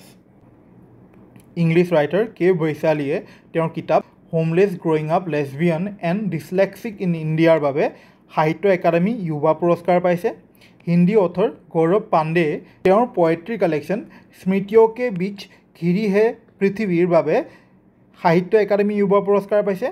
অন্য ভাষাত সাহিত্য একাডেমী যুৱা পুৰস্কাৰ পোৱা ৰাইটাৰসকলৰ নাম মই এই লিষ্টখনত দি থৈছোঁ, কিন্তু পৰীক্ষাৰ বাবে অসমীয়া, বেংগলী, বড়ো, ইংলিছ, হিন্দীৰ ৰাইটাৰসকলৰ নাম আৰু তেওঁলোকে লিখা কিতাপবিলাকৰ নাম মনত ৰাখিবা। Every year 20th of June is observed as Bishnu Rabha Divas. সেইদিনাখন বিভিন্ন এৱাৰ্ড দিছিল। প্ৰথমতে আমি এৱাৰ্ডখিনি চাই লওঁ। Bishnu Rabha award for the year 2024 দিয়া হৈছে Dharmeswar Nath for his contribution in the field of folk art. Bishnu Rabha award for the year 2024 দিয়া হৈছে দুৰ্লভ ভট্টাচাৰ্যীক for his contribution in the field of fine arts. Azan Pir award for the year 2023 দিয়া হৈছে আনোৱাৰ হুছেইনক for his contribution in film making in the Assamese film industry. গীতিকবি Parbati Prasad Baruah award দিয়া হৈছে Shashwati ভট্টাচাৰ্যীক। আমলপ্ৰভা Das award দিয়া হৈছে বন্দনা দত্তক। চন্দ্ৰপ্ৰভা শইকীয়ানী এৱাৰ্ড দিয়া হৈছে ডক্টৰ সুনীতা চাংকাকতিক। মামণি ৰয়ছম গোস্বামী এৱাৰ্ড দিয়া গৈছে ডক্টৰ কৰবী ডেকা হাজৰিকাক। সৈয়দ আব্দুল মালিক এৱাৰ্ড দিয়া হৈছে জয়ন্ত মাধৱ বৰা। আহমেদ আলী বামছকাণ্ডি এৱাৰ্ড দিয়া হৈছে তাৰেণ চন্দ্ৰ বড়োক। গণেশ গগৈ এৱাৰ্ড দিয়া হৈছে আনিছ উজ্জামানক, আৰু ৰাঘৱ Moran award for the year 2024 দিয়া হৈছে জীৱেশ্বৰ মোহনক। প্ৰতি বছৰে 20 জুনত on the death anniversary of Bishnuprasad Rabha আমি অবজাৰ্ভ কৰোঁ দ্য ৰাভা দিৱস, ৰাইট। আমি তেওঁক কলাগুৰু বুলি জানো। এতিয়া এই কলাগুৰু টাইটেলটো কোনে দিছিল? তেওঁক এই টাইটেলটো দিছিল সৰ্বপল্লী ৰাধাকৃষ্ণনে। ক'ত দিছিল? বানাৰস হিন্দু ইউনিভাৰ্চিটিত দিছিল। তো বানাৰস হিন্দু ইউনিভাৰ্চিটিত আমাৰ বিষ্ণুপ্ৰসাদ ৰাভাই তাণ্ডৱ নৃত্য কৰিছিল, আৰু সেই নৃত্য দেখি সৰ্বপল্লী ৰাধাকৃষ্ণনে তেওঁক কলাগুৰু টাইটেলটো দিয়ে। কলাগুৰু মানে কি হ'ল? The master of the arts, okay. আৰু মাৰ্কচিষ্টসকলে তেওঁক সৈনিক শিল্পী বুলি ৰেকগনাইজ কৰে। 1951ত তেওঁ ইণ্ডিয়ান পিপুলছ থিয়েটাৰ এছ'চিয়েশ্যনৰ অসম ব্ৰাঞ্চৰ প্ৰেছিডেণ্ট হৈছিল after the death of Jyotiprasad Agarwala, okay. এই পপুলাৰ শ্লোগান হাল যাৰ মাটি তাৰ, এই শ্লোগানটো বিষ্ণুপ্ৰসাদ ৰাভা ডাঙৰীয়াই দিছিল, অ'কে। তেওঁ এজন মাল্টি টেলেণ্টেড পাৰ্চনেলিটি আছিল। তেওঁ এজন আৰ্টিষ্ট আছিল, এক্টৰ আছিল, পেইণ্টাৰ আছিল, ডান্সাৰ আছিল, পলিটিচিয়ান আছিল, মিউজিক কম্প'জাৰ আছিল, পয়েট আছিল, ড্ৰামাটিষ্ট আছিল, ৰাইটাৰ আছিল। আৰু তেওঁৰ গানক বিষ্ণুপ্ৰসাদ ৰাভাই লিখা বা গোৱা গানক আমি কি বুলি কওঁ? বিষ্ণু ৰাভা সংগীত বুলি কওঁ বা ৰাভা সংগীত বুলি আমি আজি জানো, ৰাইট? বিষ্ণুপ্ৰসাদ ৰাভাৰ জন্ম হৈছিল 31 January 1909 in Dhaka, Bengal presidency of British India. আৰু তেওঁৰ মৃত্যু হৈছিল in the year 1969 on 20 June, that is যোনদিনাখন আমি ৰাভা দিৱস অবজাৰ্ভ কৰোঁ ইন তেজপুৰ, অসম। অ'কে, এতিয়া আমি চাম এবাউট ৰূপ কোঁৱৰ মেম'ৰিয়েল এৱাৰ্ড 2024। এইবাৰৰ ৰূপ কোঁৱৰ মেম'ৰিয়েল এৱাৰ্ড দিয়া হৈছে হেমপ্ৰভা চুতীয়াক। She is a noted handloom weaver, an artist, and she was awarded Padma Shri in the year 2023. Okay, যেহেতু আমি ৰূপ কোঁৱৰ মেম'ৰিয়েল এৱাৰ্ডৰ বিষয়ে চাইছোঁ, আমি অলপ ৰূপ কোঁৱৰ জ্যোতিপ্ৰসাদ আগৰৱালাৰ বিষয়েও চাই লওঁ। ৰূপ কোঁৱৰ জ্যোতিপ্ৰসাদ আগৰৱালাৰ বিষয়ে আমি যোৱা মে' মাহৰ 11 তাৰিখেও পঢ়িছিলোঁ, আজি আকৌ এবাৰ চাই লওঁ। অ'কে, জ্যোতিপ্ৰসাদ আগৰৱালাৰ জন্ম হৈছিল 17 জুন 1903। এই 17 জুনতে ৰূপ কোঁৱৰ মেম'ৰিয়েল এৱাৰ্ডটো দিয়া হৈছিল হেমপ্ৰভা চুতীয়াক। অ'কে, আৰু জ্যোতিপ্ৰসাদ আগৰৱালাৰ মৃত্যু হৈছিল অন 17 জানুৱাৰী 1951। আৰু এই 17 জানুৱাৰীটো আমি অবজাৰ্ভ কৰোঁ এজ শিল্পী দিৱস। তেওঁক পপুলাৰলি ৰূপ কোঁৱৰ বুলি কোৱা হৈছিল আৰু তেওঁক ফাউণ্ডাৰ অফ আছামিজ চিনেমা হিচাপে কনচিডাৰ কৰা হয়, বিকজ 1935ত তেওঁৰ অসমৰ প্ৰথমখন ছবি জয়মতী বনাইছিল। অ'কে, যোৱা মে' মাহৰ 24ৰ ভিডিঅ'টোত আমি জ্যোতিপ্ৰসাদ আগৰৱালাৰ বিষয়ে আৰু এটা বস্তু পঢ়িছিলোঁ যে তেওঁ অসমৰ প্ৰথমটো ফিল্ম ষ্টুডিঅ' বনাইছিল। তাৰ নাম আছিল চিত্ৰবন ফিল্ম ষ্টুডিঅ'। আৰু এই চিত্ৰবন ফিল্ম ষ্টুডিঅ'টো আমাৰ গুৱাহাটীত থকা জ্যোতি চিত্ৰবনৰ লগত একেই নহয়। অ'কে, তো এই চিত্ৰবন ফিল্ম ষ্টুডিঅ'টো তেওঁ বনাইছিল Bholaguri T state of Gohpur. Okay, আৰু এই গহপুৰত থকা চিত্ৰবন ফিল্ম ষ্টুডিঅ'তে তেওঁ শ্বুটিং কৰিছিল জয়মতী ফিল্মখনৰ। আমাৰ অসমৰ প্ৰথমখন বোলছবি জয়মতীৰ বিষয়ে অলপ চাই লওঁ। জয়মতীখন বনাইছিল 1934ত। ক'ত বনাইছিল? চিত্ৰবন ফিল্ম ষ্টুডিঅ'ত বনাইছিল আৰু ৰিলিজ কৰিছিল ইন দ্য ইয়েৰ 1935ত। অ'কে, এই ফিল্মখন ডাইৰেক্ট আৰু প্ৰডিউচ কৰিছিল জ্যোতিপ্ৰসাদ আগৰৱালাই আৰু লিখিছিল লক্ষ্মীনাথ বেজবৰুৱাই। জয়মতীৰ ৰোলটোত এক্টিং কৰা এক্টৰগৰাকীৰ নাম আছিল আইদেউ সন্দিকৈ। অ'কে, যিহেতু এই বছৰৰ ৰূপ কোঁৱৰ মেম'ৰিয়েল এৱাৰ্ড হেমপ্ৰভা চুতীয়া বাইদেৱে পাইছে আৰু তেওঁ পদ্মশ্ৰী পাইছিল 2023ত। চ' আমি লগতে এই বছৰৰ 2024ৰ পদ্মশ্ৰী এৱাৰ্ডকেইটা ৰিভাইজ কৰি লওঁ। যোৱা মে' মাহৰ 10 তাৰিখে আমি অলৰেডি অসমৰ পৰা কোনে কোনে পদ্মশ্ৰী পাইছে ফৰ দ্য ইয়েৰ 2024 চাইছোঁ, কিন্তু এতিয়া আকৌ এবাৰ চাওঁ। অসমৰ পৰা পাইছে Parbati Baruah in the field of social work, Sarbeswar Basumatary in the field of agriculture আৰু Dron Bhuyan in the field of art. He is related to Ojapali and Deodhani dance. Okay, চোৱা, ছ'চিয়েল মিডিয়া হওক বা নিউজ হওক, এইবাৰ এটা টাৰ্ম খুব বেছি ভাইৰেল হৈছে, মেলোডি। অ'কে, চ' মই ভাবোঁ এই মেলোডি টাৰ্মটো হয় কি তোমালোকে জনাটো ভাল, কাৰণ পৰীক্ষাত কেনেকৈ প্ৰশ্ন আহি যায় আমি ক'ব নোৱাৰোঁ। এনেকুৱা ধৰণৰ প্ৰশ্ন আহি যাব পাৰে, the term melody is related two which of the following. অপশ্যনত দিলে president of France Emmanuel Macron and Narendra Modi, বা দিলে prime minister of Italy Georgia Meloni and prime minister of India Narendra Modi. তো আমি জানিব লাগিব যে মেলোডি টাৰ্মটো কাৰ লগত ৰিলেটেড। আহিবও পাৰে, নাহিবও পাৰে। যিহেতু ভাইৰেল হৈছে, ছ'চিয়েল মিডিয়া হওক বা ডিফাৰেণ্ট নিউজ চেনেল, নিউজ পেপাৰতো দিয়া গৈছে, চ' আমি জানি থওঁ। অ'কে, তো মেলোডি টাৰ্মটো ৰিলেটেড হয় to the Italian prime minister Giorgia Meloni আৰু prime minister Narendra Modi, Indian prime minister Narendra Modi. Okay, তো জৰ্জিয়া মেলোনি আৰু আমাৰ মোদী ডাঙৰীয়াৰ ডিটো লগাই এইটো হৈ গ'ল মেলোডি। অ'কে, চ' নিউজ পেপাৰত এটা আৰ্টিকেল আছিল যে আমাৰ কামৰূপ ডিষ্ট্ৰিক্টত থকা কুলচি ৰিভাৰখন নষ্ট হৈছে because of illegal sand mining and construction of bridges. আৰু এই ৰিভাৰখন নষ্ট হোৱাৰ ফলত সেই ৰিভাৰখনত থকা গেংগেটিক ৰিভাৰ ডলফিন বা যাক আমি অসমীয়াত শিহু বুলি কওঁ, তাৰ নম্বৰবিলাক কমি আহিছে because of this dolphins death.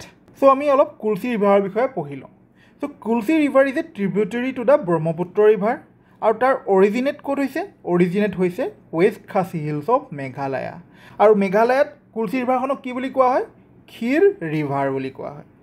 আমি অলৰেডি গম পাওঁ যে কুলচি ৰিভাৰখন কিহৰ কাৰণে popular? It is popular for the gangetic river dolphins. আৰু সেই গেংগেটিক ৰিভাৰ ডলফিনছবিলাককে কোৱা হয় চাউথ এছিয়ান ৰিভাৰ ডলফিন। আৰু তাৰ যোনটো IUCN ষ্টেটাছ হয় সেই ষ্টেটাছটো হৈ গ'ল এনডেঞ্জাৰ্ড। আমি অলৰেডি গম পাওঁ যে অসমীয়াত আমি গেংগেটিক ৰিভাৰ ডলফিন বা চাউথ এছিয়ান ৰিভাৰ ডলফিনক আমি কওঁ শিহু বুলি, আৰু গেংগেটিক ৰিভাৰ ডলফিনৰ চাইণ্টিফিক নেম হৈ গ'ল প্লেটেনিষ্টা গেংগেটিকা।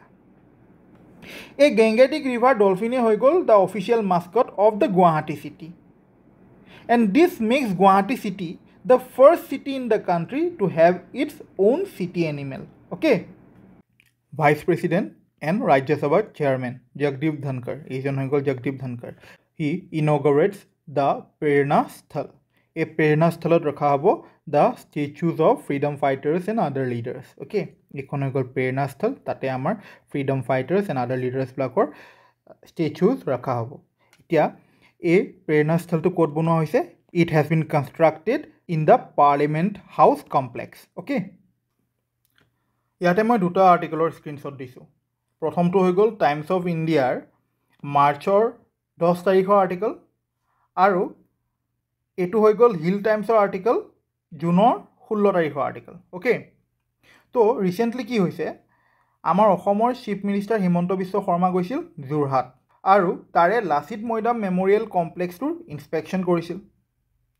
আৰু সেই লাচিত মৈদাম মেমৰিয়েল কমপ্লেক্সতে আছে মাৰ্চৰ 9 তাৰিখে ইনগ্ৰেট কৰা লাচিত বৰফুকনৰ 125 ফুট ষ্টেচু। আৰু সেই 125 ফুট ষ্টেচুটো ইনগ্ৰেট কৰিছিল আমাৰ প্ৰাইম মিনিষ্টাৰ মোদীয়ে। অ'কে, তো লাচিত বৰফুকন মৈদাম প্ৰজেক্টটো চাই লওঁ। এই প্ৰজেক্টটো আছে যোৰহাটত। অ'কে, এই প্ৰজেক্টটোতে আছে 125 foot tall bronze statue of the Ahom military commander Lachit Borphukan, and it was unveiled by prime minister Narendra Modi. এই ষ্টেচুটোৰ নাম হ'ল the statue of valour. Okay, আৰু একজেক্ট যদি লোকেশ্যন ক'ব যাওঁ মৈদামখনৰ, তেনেহ'লে লোকেশ্যনটো হ'ল হলংপাৰ ইন যোৰহাট ডিষ্ট্ৰিক্ট। আমি এতিয়া অলপ লাচিত বৰফুকনৰ বিষয়েও চাই লওঁ। হি ৱাজ বৰ্ণ অন নৱেম্বৰ 24, 1622, আৰু এই নৱেম্বৰ 24টোৱে আমি অবজাৰ্ভ কৰোঁ এজ লাচিত দিৱস। অ'কে, আৰু তেওঁৰ মৃত্যু হৈছিল in 1672। He is related to two famous battles. এখন হৈ গ'ল বেটেল অফ আলাবয় আৰু আনখন হৈ গ'ল বেটেল অফ শৰাইঘাট, আৰু দুইখনে তেওঁ যুদ্ধ কৰিছিল against Ram Singh, who was representing the Mughal emperor Aurangzeb. Okay, এই বেটেল অফ আলাবয়ৰ সময়ত আহোম ৰজা আছিল চক্ৰধ্বজ সিংহ বা চুপুংমুং, আৰু বেটেল অফ শৰাইঘাটৰ সময়ত আহোম ৰজা আছিল উদয়াদিত্য সিংহ বা চুনিয়ৎফা। লাচিত বৰফুকনৰ দেউতাকৰ নাম আছিল মোমাই তামুলী বৰবৰুৱা, বা মোমাই তামুলী বৰবৰুৱাৰ অৰিজিনেল নাম আছিল শুকুতি।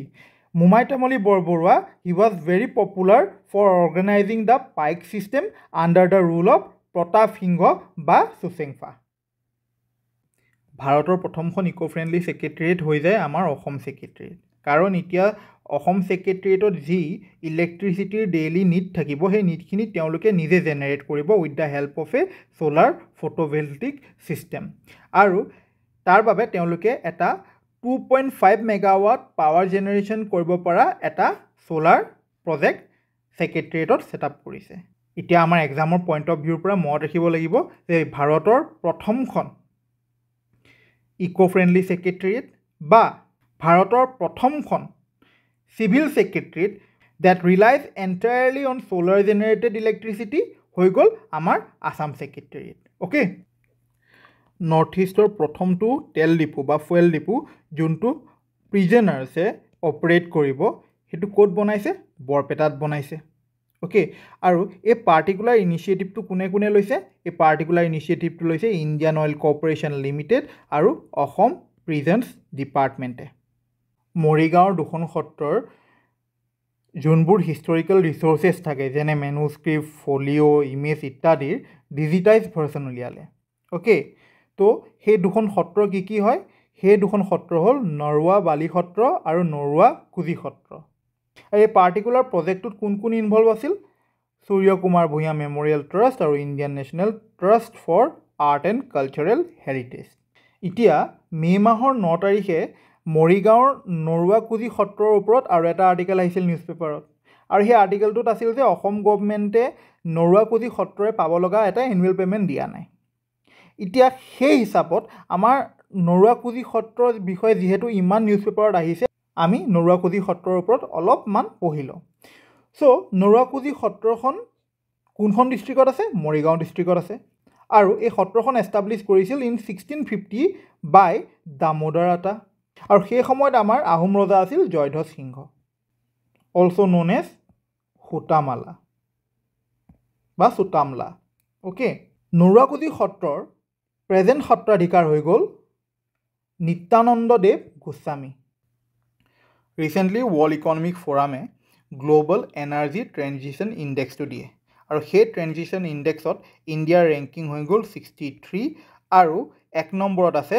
ছুইডেন এই ট্ৰেনজিশ্যন ইণ্ডেক্সটোৱে চাই কি এই এনাৰ্জি ট্ৰেনজিশ্যন ইণ্ডেক্সটোৱে চাই কি তো এই গ্ল'বেল এনাৰ্জি ট্ৰেনজিশ্যন ইণ্ডেক্সে চাই যে এখন কাণ্ট্ৰিয়ে কেনেকুৱা ধৰণৰ গভৰ্ণমেণ্ট পলিচিজ ফৰ্মুলেট কৰিছে in order to curb the carbon dioxide emission from energy production চোৱা আমাৰ থাৰ্মেল পাৱাৰ প্লেণ্টবিলাকত আমি কি ব্যৱহাৰ কৰোঁ কোল ইউজ কৰোঁ তো কোল ইউজ কৰিলে কি হয় পলিউশ্যন হয় কাৰ্বন ডাই অক্সাইড ইমিশ্যন হয় এতিয়া তেওঁলোকে চাই যে কিমান এই কাৰ্বন ডাই অক্সাইড ইমিশ্যনটো কমাইছোঁ বা কিমান আমি non fossil based power sources generate কৰিছোঁ বা ডেভেলপ কৰিছোঁ বা নন পলিউটিং পাৱাৰ চ'ৰ্চেছ আমি জেনেৰেট কৰিছোঁ যেনে ছ'লাৰ উইণ্ড হাইড্ৰ' প্ৰজেক্টছবিলাক ৰাইট তো সেইবিলাক বস্তুৰ ওপৰত বেছ কৰি 120খন কাণ্ট্ৰিক ৰেংকিং দিয়ে এতিয়া লাষ্ট ইয়েৰ আমাৰ ইণ্ডিয়াৰ ৰেংকিং আছিল 67 আৰু এই বছৰ আমাৰ এই ৰেংকিং হৈ গ'ল 63 ডেট মিনছ আমাৰ ইণ্ডিয়া ইম্প্ৰুভ কৰিছে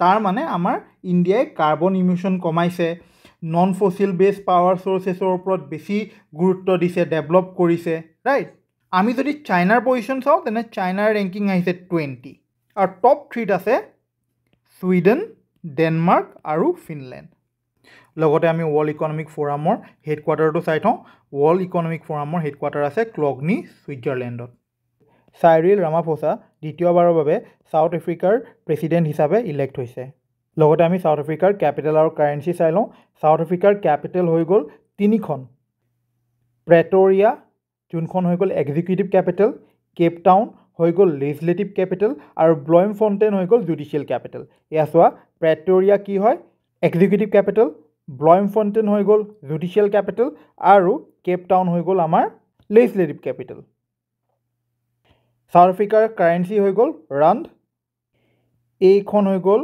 ছাউথ আফ্ৰিকা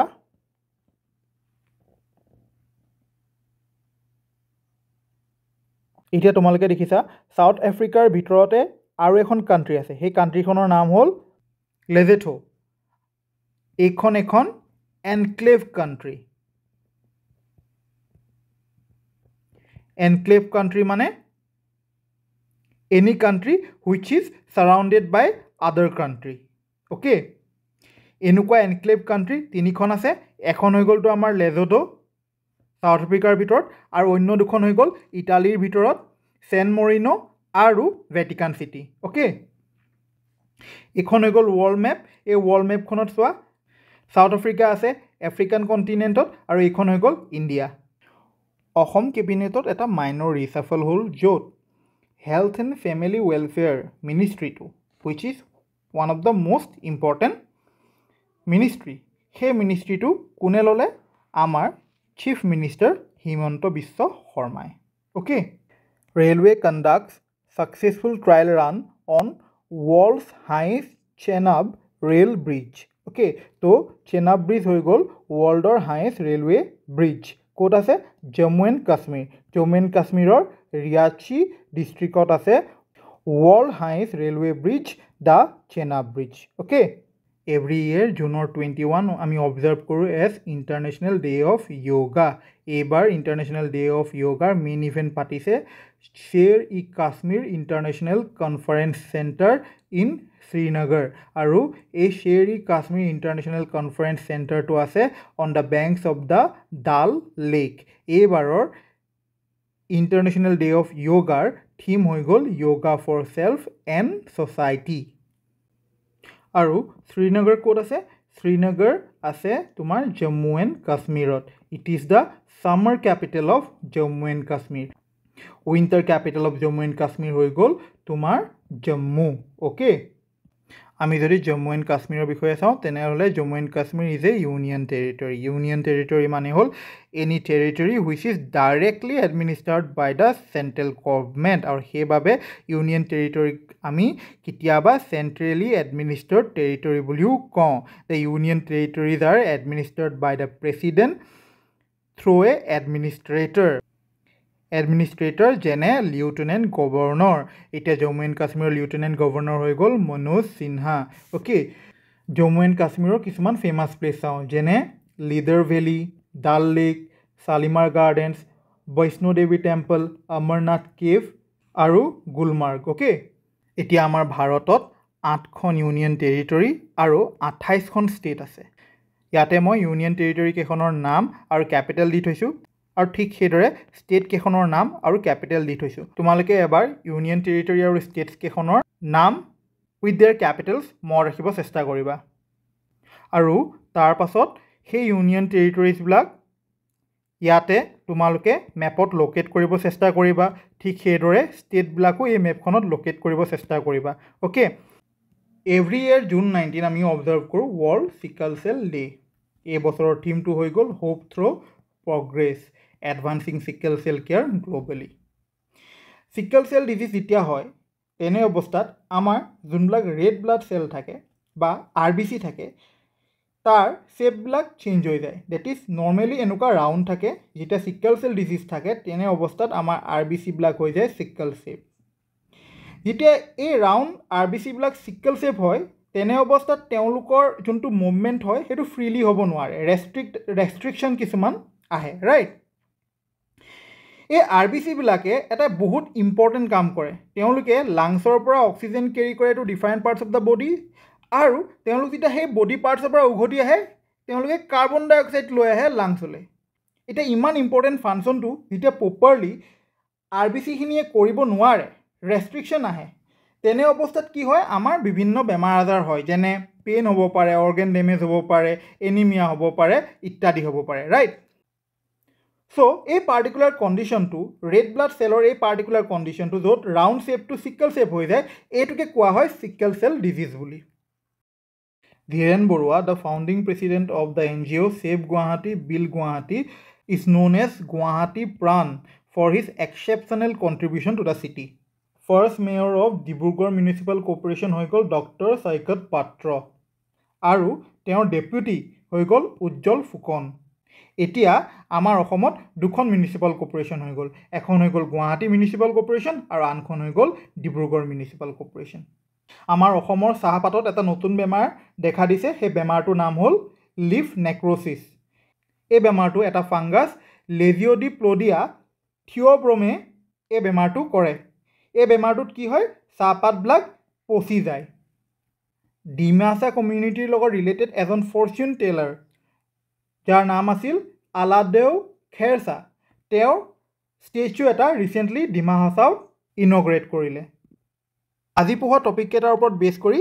এয়া MCQ মই তোমালোকক দিলোঁ তোমালোকে কৰিবা প্ৰথমতে কৰিম লাষ্ট ভিডিঅ'ত আপোনালোকক কৰিবলৈ দিয়া MCQ কেইটা আমাৰ প্ৰথম প্ৰশ্ন আছিল হু won the Bal Sahitya Puraskar for the novel বিপন্ন বিস্ময় খেল ইয়াৰ শুদ্ধ উত্তৰ হ'ল option D Ranju Hazarika next প্ৰশ্ন হ'ল who was conferred the Bal Sahitya Puraskar for Bodo language for her poetry collection বহুমা বৈনিব ইয়াৰ শুদ্ধ উত্তৰ হ'ল option C V Jekoba Mochahary next প্ৰশ্ন হ'ল who receive the Sahitya Akademi Yuva Puraskar for Assamese language for his short story collection জাল কটা জুই ইয়াৰ শুদ্ধ উত্তৰ হ'ল অপশ্যন এ নয়নজ্যোতি শৰ্মা আমাৰ নেক্সট প্ৰশ্ন হ'ল who was awarded the Sahitya Akademi Yuva Puraskar for Bodo language for the short story collection চাইক্লুম ইয়াৰ শুদ্ধ উত্তৰ হ'ল ৰাণী বড়ো নেক্সট প্ৰশ্ন হ'ল who won the Sahitya Akademi Yuva Puraskar for Bengali for her anthology দেৰাজী হালুৰ ফুল গত জন্ম ইয়াৰ শুদ্ধ উত্তৰ হ'ল চুটাপা চক্ৰৱৰ্তী নেক্সট প্ৰশ্ন হ'ল who won the Bal Sahitya Puraskar for Hindi language in the year 2024 ইয়াৰ শুদ্ধ উত্তৰ হ'ল দেৱেন্দ্ৰ কুমাৰ আমাৰ নেক্সট প্ৰশ্ন হ'ল Who won the Bal Sahitya Puraskar for English language in 2024? ইয়াৰ শুদ্ধ উত্তৰ হ'ল নন্দিনী সেনগুপ্তা। নেক্সট প্ৰশ্ন হ'ল who won the সাহিত্য একাডেমী যুৱা পুৰস্কাৰ for English in 2024? ইয়াৰ শুদ্ধ উত্তৰ হ'ল কে বৈশালী। নেক্সট প্ৰশ্ন হ'ল which work earned Gaurav Pandey the সাহিত্য একাডেমী যুৱা পুৰস্কাৰ in 2024? ইয়াৰ শুদ্ধ উত্তৰ হ'ল স্মৃত্য কে বিচ ঘিৰি হে পৃথিৱী। আমাৰ নেক্সট প্ৰশ্ন হ'ল when is বিষ্ণু ৰাভা দিৱস observed? ইয়াৰ শুদ্ধ উত্তৰ হ'ল June 20। নেক্সট প্ৰশ্ন হ'ল who received the Rupkor Memorial Award 2024? ইয়াৰ শুদ্ধ উত্তৰ হ'ল হেমপ্ৰভা চুতীয়া। নেক্সট প্ৰশ্ন হ'ল who received the Bishnu Rabha Award 2024 for his contribution to the folk art? ইয়াৰ শুদ্ধ উত্তৰ হ'ল ধৰ্মেশ্বৰ নাথ। আমাৰ নেক্সট প্ৰশ্ন হ'ল who received the Bishnu Rabha Award 2024 for his contribution to fine arts? ইয়াৰ শুদ্ধ উত্তৰ হ'ল দুৰ্লভ ভট্টাচাৰ্যী। নেক্সট প্ৰশ্ন হ'ল who was awarded the Azan Pir Award 2023? ইয়াৰ শুদ্ধ উত্তৰ হ'ল অপশ্যন এ অনৱাৰ হুছেইন। নেক্সট প্ৰশ্ন হ'ল who received the গীতি কবি পাৰ্বতী প্ৰসাদ বৰুৱা Award 2024? ইয়াৰ শুদ্ধ উত্তৰ হ'ল শাশ্বতী ভট্টাচাৰ্যী। আমাৰ নেক্সট প্ৰশ্ন হ'ল who was honored with the Amal Prabha Das Award 2024? ইয়াৰ শুদ্ধ উত্তৰ হ'ল option A Bandana Dutta. Next প্ৰশ্ন who received the Mamoni Raisom Goswami Award 2024? ইয়াৰ শুদ্ধ উত্তৰ হ'ল ডক্টৰ কৰবী ডেকা হাজৰিকা। নেক্সট প্ৰশ্ন হ'ল who won the Syed Abdul Malik Award 2024? ইয়াৰ শুদ্ধ উত্তৰ হ'ল জয়ন্ত মাধৱ বৰা। আমাৰ নেক্সট প্ৰশ্ন হ'ল who received the Ahmad Ali বানস্কান্ডে Award 2024? ইয়াৰ শুদ্ধ উত্তৰ হ'ল তাৰেণ চন্দ্ৰ Bodo.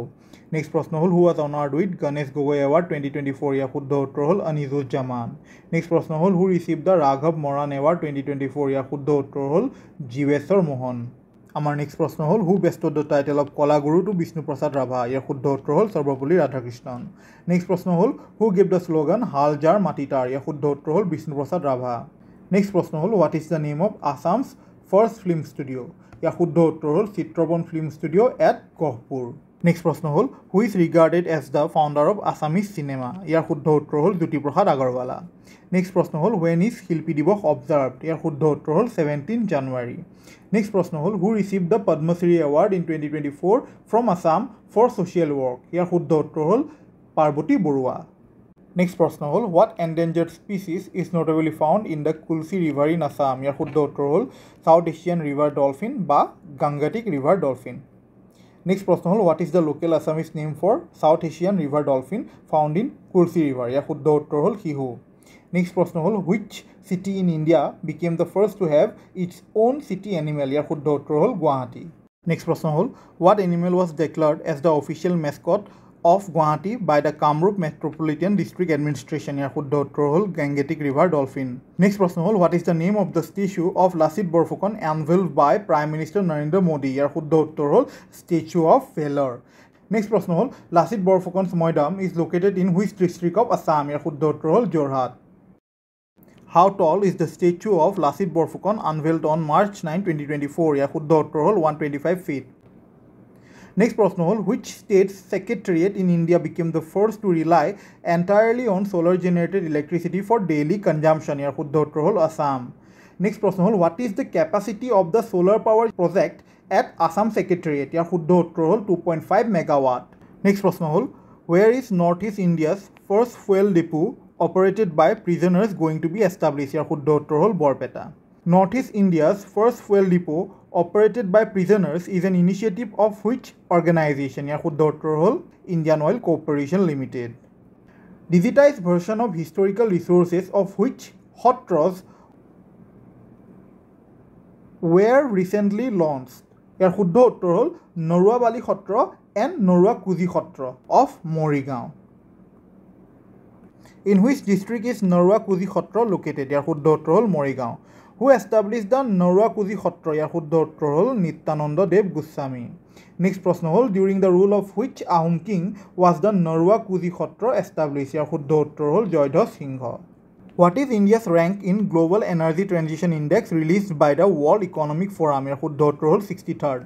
Where is the headquarters of the World Economic Forum? ইয়াৰ শুদ্ধ উত্তৰ হ'ল ক্লগনি ছুইজাৰলেণ্ড। নেক্সট প্ৰশ্ন হ'ল what is the capital of South Africa? ইয়াৰ শুদ্ধ উত্তৰ হ'ল all of the above। Cape Town হৈ গ'ল legislative capital, Pretoria হৈ গ'ল executive capital আৰু ব্লুমফন্টেইন হৈ গ'ল judicial capital. Who is the current health and family welfare minister of Assam? ইয়াৰ শুদ্ধ উত্তৰ হৈ গ'ল Himanta Biswa Sarma. What is the name of the world's highest railway bridge? ইয়াৰ শুদ্ধ উত্তৰ হ'ল Chenab bridge. Where was the main event of International Day of Yoga celebration held this year? মানে 2024 ইয়াৰ শুদ্ধ উত্তৰ হ'ল শ্ৰীনগৰ। নেক্সট প্ৰশ্ন, international yoga day is observed annually on which date? ইয়াৰ শুদ্ধ উত্তৰ হ'ল June 21। What was the theme of International Yoga Day in 2024? ইয়াৰ শুদ্ধ উত্তৰ হ'ল Yoga for Self and Society। Next প্ৰশ্ন, Dal Lake is located in which state of India? শুদ্ধ উত্তৰ হ'ল Jammu and Kashmir। Who is the first mayor of Dibrugarh Municipal Corporation? শুদ্ধ উত্তৰ হ'ল ডক্টৰ সৈকত পাত্ৰ। আমাৰ লাষ্ট প্ৰশ্ন, who is known as Guwahati Pran? শুদ্ধ উত্তৰ হ'ল ধীৰেন বৰুৱা। এতিয়া আমি কৰিম এই সপ্তাহৰ কাৰেণ্ট এফেয়াৰ্ছ। বাণ থিয়েটাৰ লোকশিল্পী বঁটা, এই এৱাৰ্ডটো প্ৰথমবাৰৰ বাবে দিয়া হয় ফ'ক আৰ্টিষ্ট ধনদা পাঠকক। She is popularly known as empress of folk songs. Ban theatre বনোৱা হৈছিল in the year 1906 in Tezpur. It was the first modern Assamese theatre hall and it was named after king Ban or Banasur of Tezpur. Okay, বনাচুৰৰ capital আছিল at Sonitpur আৰু বনসুৰৰ daughter Usha she wanted to marry Aniruddha and Aniruddha was the grandson of Krishna.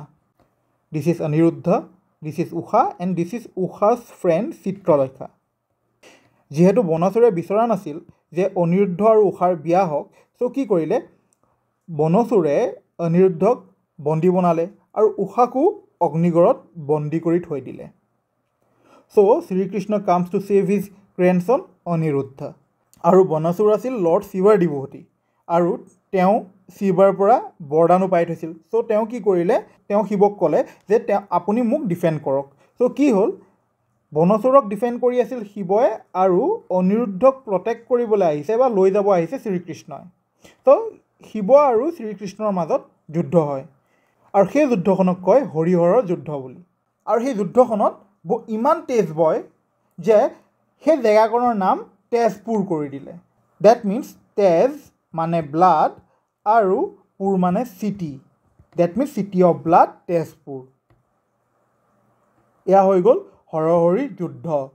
তেজপুৰৰ যোনটো Mahabhairav temple, এই টেম্পলটো বনচুৰে বনাইছে বুলি কোৱা যায়। অ'কে, ৰিচেণ্টলি হৈ যোৱা নিট UG পৰীক্ষাত কিছুমান ইৰেগুলাৰিটি দেখা গ'ল ৰিগাৰ্ডিং গ্ৰেছ মাৰ্ক, আৰু কিছুমানে ডাউট কৰিলে যে পেপাৰ লিকো হ'ব পাৰে। আমাৰ এক্সাম পাৰ্চপেক্টিভৰ পৰা আমাৰ জনাটো ইম্পৰ্টেণ্ট যে নিট UG পৰীক্ষা কণ্ডাক্ট কোনে কৰে। নিট UG পৰীক্ষা কণ্ডাক্ট কৰে নেশ্যনেল টেষ্টিং এজেঞ্চিয়ে। এই নেশ্যনেল টেষ্টিং এজেঞ্চিয়ে বিভিন্ন competitive exam and different entrance exam like medical entrance exam ইত্যাদি কণ্ডাক্ট কৰে। অ'কে, এতিয়া চেণ্টাৰে এটা 7 মেম্বাৰ পেনেল বনাইছে টু ৰিভিউ দিছ নেশ্যনেল টেষ্টিং এজেঞ্চি, আৰু সেই 7 মেম্বাৰ পেনেলটো হেড কৰিছে ফৰ্মাৰ ইছৰ' চিফ কে ৰাধাকৃষ্ণন। লগতে আমি পৰীক্ষাৰ বাবে এইটোও চাব লাগিব যে নেশ্যনেল টেষ্টিং এজেঞ্চিৰ ডাইৰেক্টৰ জেনেৰেল কোন হয়। সুবোধ কুমাৰ সিং নহয়, তেওঁ আগতে আছিল, তেওঁক ৰিপ্লেচ কৰিলে এতিয়া প্ৰদীপ সিং খৰোলাই।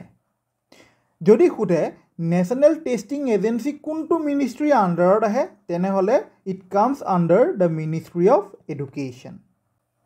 চ' Riyan Parag becomes the first male cricketer from Assam as well as from north east to be call to the Indian senior cricket team বা ইণ্ডিয়ান নেশ্যনেল মেন্স টিমত ছিলেক্ট হোৱা প্ৰথমজন male cricketer from Assam as well as from north east হৈ গ'ল ৰিয়ান পৰাগ, আৰু তেওঁ IPLত Rajasthan Royals হৈ খেলে।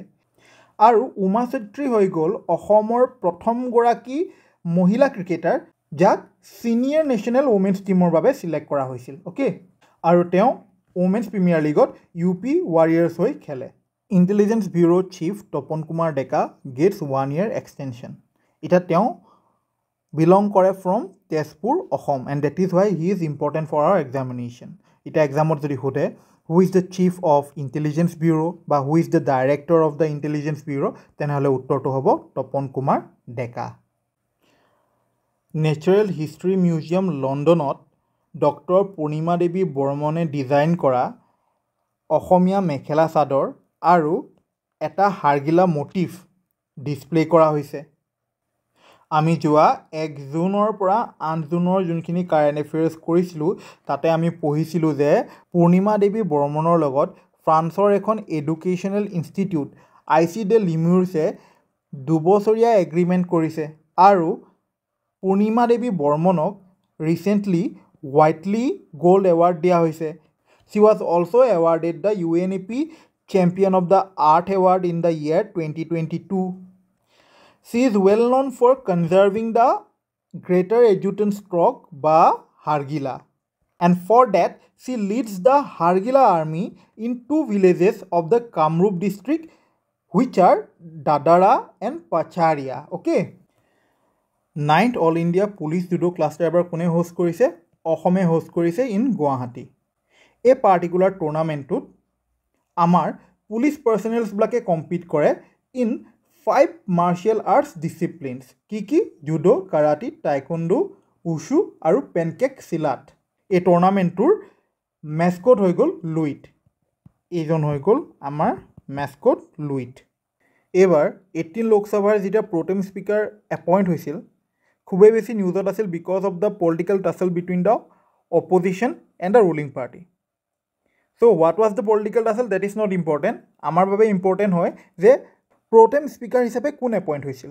চ' 18th লোকসভাৰ প্ৰটেম স্পীকাৰ হিচাপে এপইণ্ট হ'ল ভৰত ৰোহাৰী মেহতাব। চ' আমাৰ প্ৰটেম স্পীকাৰ হিচাপে এপইণ্ট হৈ গ'ল ভৰত ৰোহাৰী মেহতাব। তেওঁৰ কামটো হৈ গ'ল কি, যোনখিনি নতুন MP হয় সেই MPখিনিক অ'থ দিব লাগে বা শপত গ্ৰহণ কৰাব লাগে, আৰু তাৰপিছত লোকসভাৰ স্পীকাৰৰ আৰু ডেপুটি স্পীকাৰৰ ইলেকশ্যন কৰাব লাগে। চ' এইবাৰৰ 2024 ডেট ইজ 18th লোকসভাৰ ইলেকশ্যন হ'ল for the post of speaker between opposition's K Suresh আৰু ৰুলিং পাৰ্টিৰ ওম বিৰলা, আৰু ওম বিৰলা জিকিল। So' Om Birla becomes the Lok Sabha speaker for the second term. That is 17 লোকসভাটো তেওঁ আছিল as Lok Sabha speaker, and then in the 18 লোকসভাও ওম বিৰলাই হৈ গ'ল দ্য লোকসভা স্পীকাৰ। এতিয়া লোকসভাৰ স্পীকাৰৰ বিষয়ে কিছুমান ফেক্টছ চাই লওঁ। আমাৰ প্ৰথম লোকসভা স্পীকাৰ আছিল GV Mavalankar. The only Lok Sabha speaker from north east হৈ গ'ল PA Sangma. The first woman Lok Sabha speaker আছিল মীৰা কুমাৰ, আৰু দ্য কাৰেণ্ট লোকসভা স্পীকাৰ হৈ গ'ল আমাৰ ওম বিৰলা।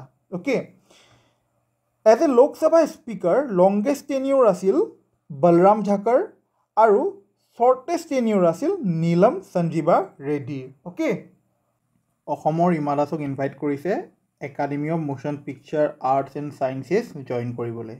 এই অৰ্গেনাইজেশ্যনটোৱে, এই একাডেমিয়ে আমাৰ অস্কাৰ এৱাৰ্ডছবিলাক দিয়ে।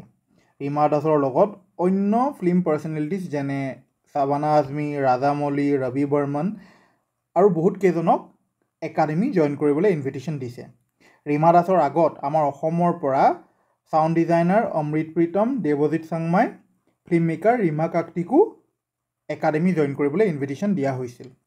উই know' Rima Das for her films like village rockstar, Bulbul can sing, Tora's husband, which have garnered international recognition. Especially, Village Rockstar has won the National Film Award in 4 categories: Best Feature Film, Best Child Artist, Best Location Sound Recordist, Best Editing. And it was also the official entry to the Oscars, India's official entry to the Oscars in the Best Foreign Language Film category. Recently, Kaziranga National Park and Tiger Reserve এটা লিম্বলেছ এম্ফিবিয়ান Discover কৰিছে। লিম্বলেছ মানে হ'ল হাত ভৰি নাথাকা, আৰু এম্ফিবিয়ান হৈ গ'ল যি পানী আৰু মাটি দুইটাতে থাকিব পাৰে। অ'কে, চ' সেই লিম্বলেছ এম্ফিবিয়ানটো কি আছিল? ষ্ট্ৰাইপড কেচিলিয়ান। চ' ইয়াৰ পৰা ডাইৰেক্ট প্ৰশ্ন এইটোৱে আহিব পাৰে যে ৰিচেণ্টলি এটা ষ্ট্ৰাইপড কেচিলিয়ান অসমৰ কোনখন নেশ্যনেল পাৰ্কত ডিস্কভাৰ কৰিছিল? তেনেকুৱা টাইপৰ প্ৰশ্ন আহিব পাৰে, বৰ বেছি ডেপথত চাই লাভ নাই। Okay, Raimona National Park records first photograph of mainland Sero. Generally, a mainland Sero to পোৱা যায় ভূটানৰ ফিফ্থ ৱাইল্ড লাইফ চেংচুৰী আৰু ৰয়েল মানস নেশ্যনেল পাৰ্কত। প্ৰথমবাৰৰ বাবে মেনলন চেৰো দেখা পোৱা গৈছে ৰাইমনা নেশ্যনেল পাৰ্কত। অ'কে, ইয়াৰ পৰা ডাইৰেক্ট প্ৰশ্ন আহিব পাৰে ইন দ্য এক্সামিনেশ্যন যে where was the first photographic proof of the mainland serow recorded recently in Assam? তেতিয়া শুদ্ধ উত্তৰটো কি হ'ব? Raimona national park. আমাৰ অসমত 7খন নেশ্যনেল পাৰ্ক আছে: Kaziranga national park, Manas national park, Nameri national park, Dibru Saikhowa national park, Orang national park, Raimona national park, Dihing Patkai national park. এক্সামৰ বাবে আমি এই নেশ্যনেল পাৰ্ককেইখন কোন কোন ডিষ্ট্ৰিক্টত পৰে সেইখিনিও বস্তু চাব লাগিব যেনে কাজিৰঙা নেশ্যনেল পাৰ্ক ক'ত ক'ত পৰে গোলাঘাট নগাঁও ডিষ্ট্ৰিক্ট আৰু কাৰ্বি আংলং ডিষ্ট্ৰিক্টত পৰে মানস নেশ্যনেল পাৰ্ক পৰি যায় কোকৰাঝাৰ চিৰাং আৰু Baksa Nameri national park Sonitpur Dibru Saikhowa national park in Dibrugarh and Tinsukia district Orang national park in Darrang and Sonitpur Raimona national park in Kokrajhar Dihing Patkai national park Dibrugarh and Tinsukia মনত ৰাখিবা লোকেশ্যনকেইটা বহুতেই বেছি ইম্পৰ্টেণ্ট হয় এক্সামৰ বাবে আৰু লগতে নেশ্যনেল পাৰ্ককেইখন ইষ্ট টু ৱেষ্ট বা ৱেষ্ট টু ইষ্ট এৰেঞ্জ কৰিব দিব পাৰে চ' ভালকৈ চাই থ'বা মেপত যেনে যদি কয় ইষ্ট টু ৱেষ্ট এৰেঞ্জ কৰা তেনেহ'লে প্ৰথমতে আহিব Dihing Patkai then Dibru Saikhowa then Kaziranga Nameri Orang Manas and then Raimona যদি ৱেষ্ট টু ইষ্ট দিয়ে তেনেহ'লে প্ৰথমতে আহিব Raimona then Manas Orang Nameri Kaziranga Dibru Saikhowa and at last Dihing Patkai okay west to east মনত ৰাখিবলৈ মই এনেকৈ মনত ৰাখাওঁ ৰা মা অ না কা ডি ডি তো ৰায়মইনা ৱেষ্ট টু ইষ্ট অ'কে ৰায়মইনা মানস ওৰাং নামেৰি কাজিৰঙা ডিব্ৰু চৈখোৱা আৰু দিহিং পাটকাই এই হিচাপত মই ৱেষ্ট টু ইষ্ট মনত ৰাখাওঁ আৰু লগতে এইটো মনত ৰাখিলে আমি ইষ্ট টু ৱেষ্টটো মনত ৰাখিব পাৰিম অ'কে এতিয়া আমি পৰীক্ষাত এইটোও মনত ৰাখিব লাগিব যে কোনখন নেশ্যনেল পাৰ্ক কিমান ডাঙৰ আমাক ক'ব পাৰে যে নেশ্যনেল পাৰ্ককেইখন চাইজ অনুসৰি এৰেঞ্জ কৰা তেতিয়া আমি গম পাব লাগিব যে কাজিৰঙাখন চবতকৈ লাৰ্জেষ্ট আৰু নামেৰিখন হৈ গ'ল smallest national park of Assam আৰু লগতে আমি ৱাইল্ড লাইফ চেংচুৰিজবিলাকৰ লোকেশ্যন জানিব লাগিব for our exam for example Hollongapar gibbon sanctuaries at Jorhat Garampani wildlife sanctuary is at Karbi Anglong Nambor wildlife sanctuary at Karbi Anglong Panidihing bird sanctuary at Sivasagar Pobitora wildlife sanctuary at Morigaon আৰু বাকীখিনি wildlife চেংচুৰীও তোমালোকে লোকেশ্যনখিনি চাব লাগিব ফৰ ইয়ৰ এক্সাম অ'কে এক্সামৰ বাবে এই ৱাইল্ড লাইফ চেংচুৰিজবিলাকৰ এৰিয়া আৰু কোন ইয়েৰত নটিফাই হৈছে সেইবিলাক ইম্পৰ্টেণ্ট নহয় জাষ্ট কোন ডিষ্ট্ৰিক্টত পৰে সেইখিনি মনত ৰাখিবা আৰু দুখন প্ৰপ'জ ৱাইল্ড লাইফ চেংচুৰী আছে এখন হৈ গ'ল তোমাৰ north Karbi Anglong wild life sanctuary এখন ক'ত হ'ব আমি গম পালোঁ এই কাৰ্বি আংলঙত হ'ব আৰু বৰদৈবাম বিলমুখ ৱাইল্ড লাইফ চেংচুৰী আছে তোমাৰ ধেমাজি লখিমপুৰত অ'কে আৰু আমাৰ অসমত দুখন বায়'স্ফিয়াৰ ৰিজাৰ্ভ আছে এখন হৈ গ'ল মানস বায়'স্ফিয়াৰ ৰিজাৰ্ভ আৰু আনখন হৈ গ'ল ডিব্ৰু চৈখোৱা বায়'স্ফিয়াৰ ৰিজাৰ্ভ এইবাৰৰ ICC men's T20 world cup জিকে আমাৰ ইণ্ডিয়াই ফাইনেল মেটছখন ক'ত হৈছিল সেইটো আমাৰ এক্সাম পাৰ্চপেক্টিভৰ পৰা ইম্পৰ্টেণ্ট হয় ফাইনেল মেটছখন হৈছিল Kensington oval Bridgetown Barbados west ইণ্ডিজত প্লেয়াৰ অফ দ্য মেটছ আছিল বিৰাট কোহলি আৰু প্লেয়াৰ অফ দ্য টুৰ্ণামেণ্ট আছিল জছপ্ৰীত বুমৰাহ এইবাৰ T20 ৱৰ্ল্ড কাপত মেক্সিমাম ৰান কৰিছে আফগানিস্তানৰ ৰেহমানুল্লাহ গুৰবাজে অ'কে আৰু মষ্ট উইকেটছ লৈছে আফগানিস্তানৰ ফজল হক ফাৰুকী আৰু ইণ্ডিয়াৰ অৰ্শদীপ সিঙে দুইজনে 17 উইকেটছ লৈছে বেটিঙত হাই স্ক'ৰ কৰিছে Nicholas Pooran he is from West Indies এইবাৰ T20 ৱৰ্ল্ড কাপত the team with the most wins হৈ গ'ল ইণ্ডিয়া অ'কে ইণ্ডিয়াই 8খন মেটছ খেলিছে আৰু 8খনেই জিকিছে T20 ৱৰ্ল্ড কাপৰ মাস্কট দুটা আছিল ব্লেজ আৰু টং এইবাৰ T20 ৱৰ্ল্ড কাপ হোষ্ট কৰিছিল ৱেষ্ট ইণ্ডিজ আৰু ইউনাইটেড ষ্টেটছে আৰু 2026ত T20 ৱৰ্ল্ড কাপ হোষ্ট কৰিব ইণ্ডিয়া আৰু শ্ৰীলংকাই উইথ দিছ T20 টাইটেল ইণ্ডিয়াৰ এইটো দ্বিতীয়টো T20 ৱৰ্ল্ড কাপ টাইটেল হ'ব প্ৰথমটো তেওঁলোকে জিকিছিল in 2007 under the captaincy of Mahendra Singh Dhoni so' এতিয়া ইণ্ডিয়া ইংলেণ্ড আৰু ৱেষ্ট ইণ্ডিজে দুটা টাইটেল জিকিছে of the T20 world cup 2007ত ইণ্ডিয়াৰ উইনিং কেপ্টেইন আছিল মহেন্দ্ৰ সিং ধোনী আৰু 2024ত ইণ্ডিয়াৰ উইনিং কেপ্টেইন আছিল ৰোহিত শৰ্মা লগতে আমি এক্সামৰ বাবে এইটোও চাব লাগিব যে সাউথ আফ্ৰিকাৰ কেপ্টেইন কোন আছিল ইণ্ডিয়াই সাউথ আফ্ৰিকাক হৰাই এইবাৰ T20 ৱৰ্ল্ড কাপ জিকে গতিকে সাউথ আফ্ৰিকাৰ কেপ্টেইন কোন আছিল সাউথ আফ্ৰিকাৰ কেপ্টেইন আছিল Aiden Markram in the history of T20 world cup চবতকৈ বেছি ৰান বনাইছে বিৰাট কোহলিয়ে আৰু চবতকৈ বেছি উইকেট লৈছে সাকিব আল হাছানে batsmen with the most sixes হৈ গ'ল ক্ৰিছ গেল লিডিং উইকেট টিকাৰটো আমি অলৰেডি গম পালোঁ সাকিব আল হাছান আৰু মষ্ট ডিছমিছেল বাই উইকেট কিপাৰত আহি যায় Mahendra Singh Dhoni every year 26 June আমি অবজাৰ্ভ কৰোঁ as international day against drug abuse and illicit trafficking বা ৱৰ্ল্ড ড্ৰাগ ডে। এই বছৰৰ থিমটো হৈ গ'ল the evidence is clear, invest in prevention. বিজ্ঞানৰ দৃষ্টিৰে বাইবেল আৰু কোৰাণ বুলি এখন অসমীয়া কিতাপ ৰিচেণ্টলি ৰিলিজ হ'ল। This book is the Assamese translation of Maurice Bucaille's renowned work the Bible, Quran and the science. এই কিতাপখন ট্ৰান্সলেট কৰিছে লেট ফাৰুক আহমেদে। এইজন হৈ গ'ল Julian Assange. He was the founder of the WikiLeaks website in 2006। Okay, তেওঁক recently UK প্ৰিজনৰ পৰা ৰিলিজ কৰি দিয়া হ'ল। এতিয়া তেওঁ প্ৰিজনত কিয় আছিল? বিকজ তেওঁ এই ৱেবছাইটটোত, উইকিলিক্স ৱেবছাইটটোত কিছুমান কনফিডেঞ্চিয়েল ইনফৰ্মেশ্যন পাব্লিক কৰি দিছিল। স্পেচিয়েলি কিছুমান US-ৰ military action in Afghanistan, Iraq ইত্যাদি সেইবিলাক তেওঁ পাব্লিক কৰি দিছিল। আৰু সেইবাবে তেওঁৰ ওপৰত এছপিয়নাজৰ চাৰ্জ লগাই তেওঁৰ ওপৰত কেছ চলি আছিল। চ' ৰিচেণ্টলি তেওঁ কি কৰিলে? তেওঁ গিল্টি প্লি কৰিলে। গিল্টি প্লি কৰা মানে কি হয়?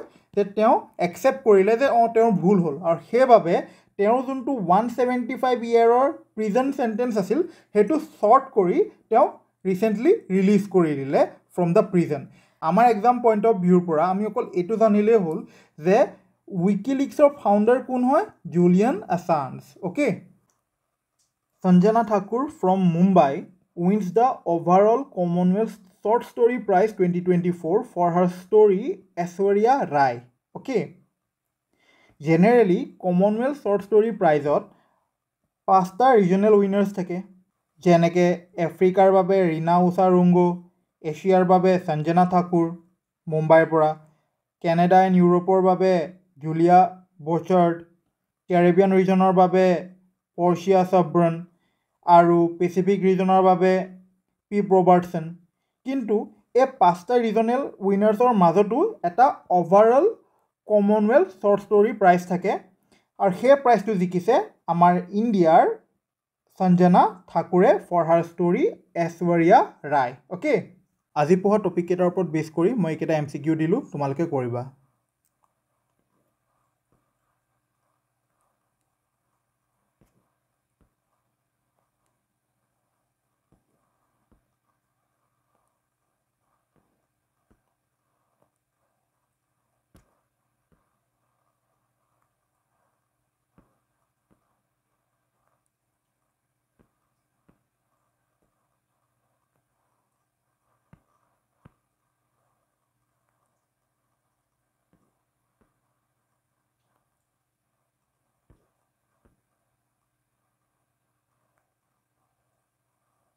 যোনে যোনে মোৰ কাৰেণ্ট এফেয়াৰ্ছৰ ভিডিঅ'ছবোৰ চাই আছে, তেওঁলোকৰ যদি কিবা ডাউট থাকে তেনেহ'লে কমেণ্ট ছেকশ্যনত সুধিবা।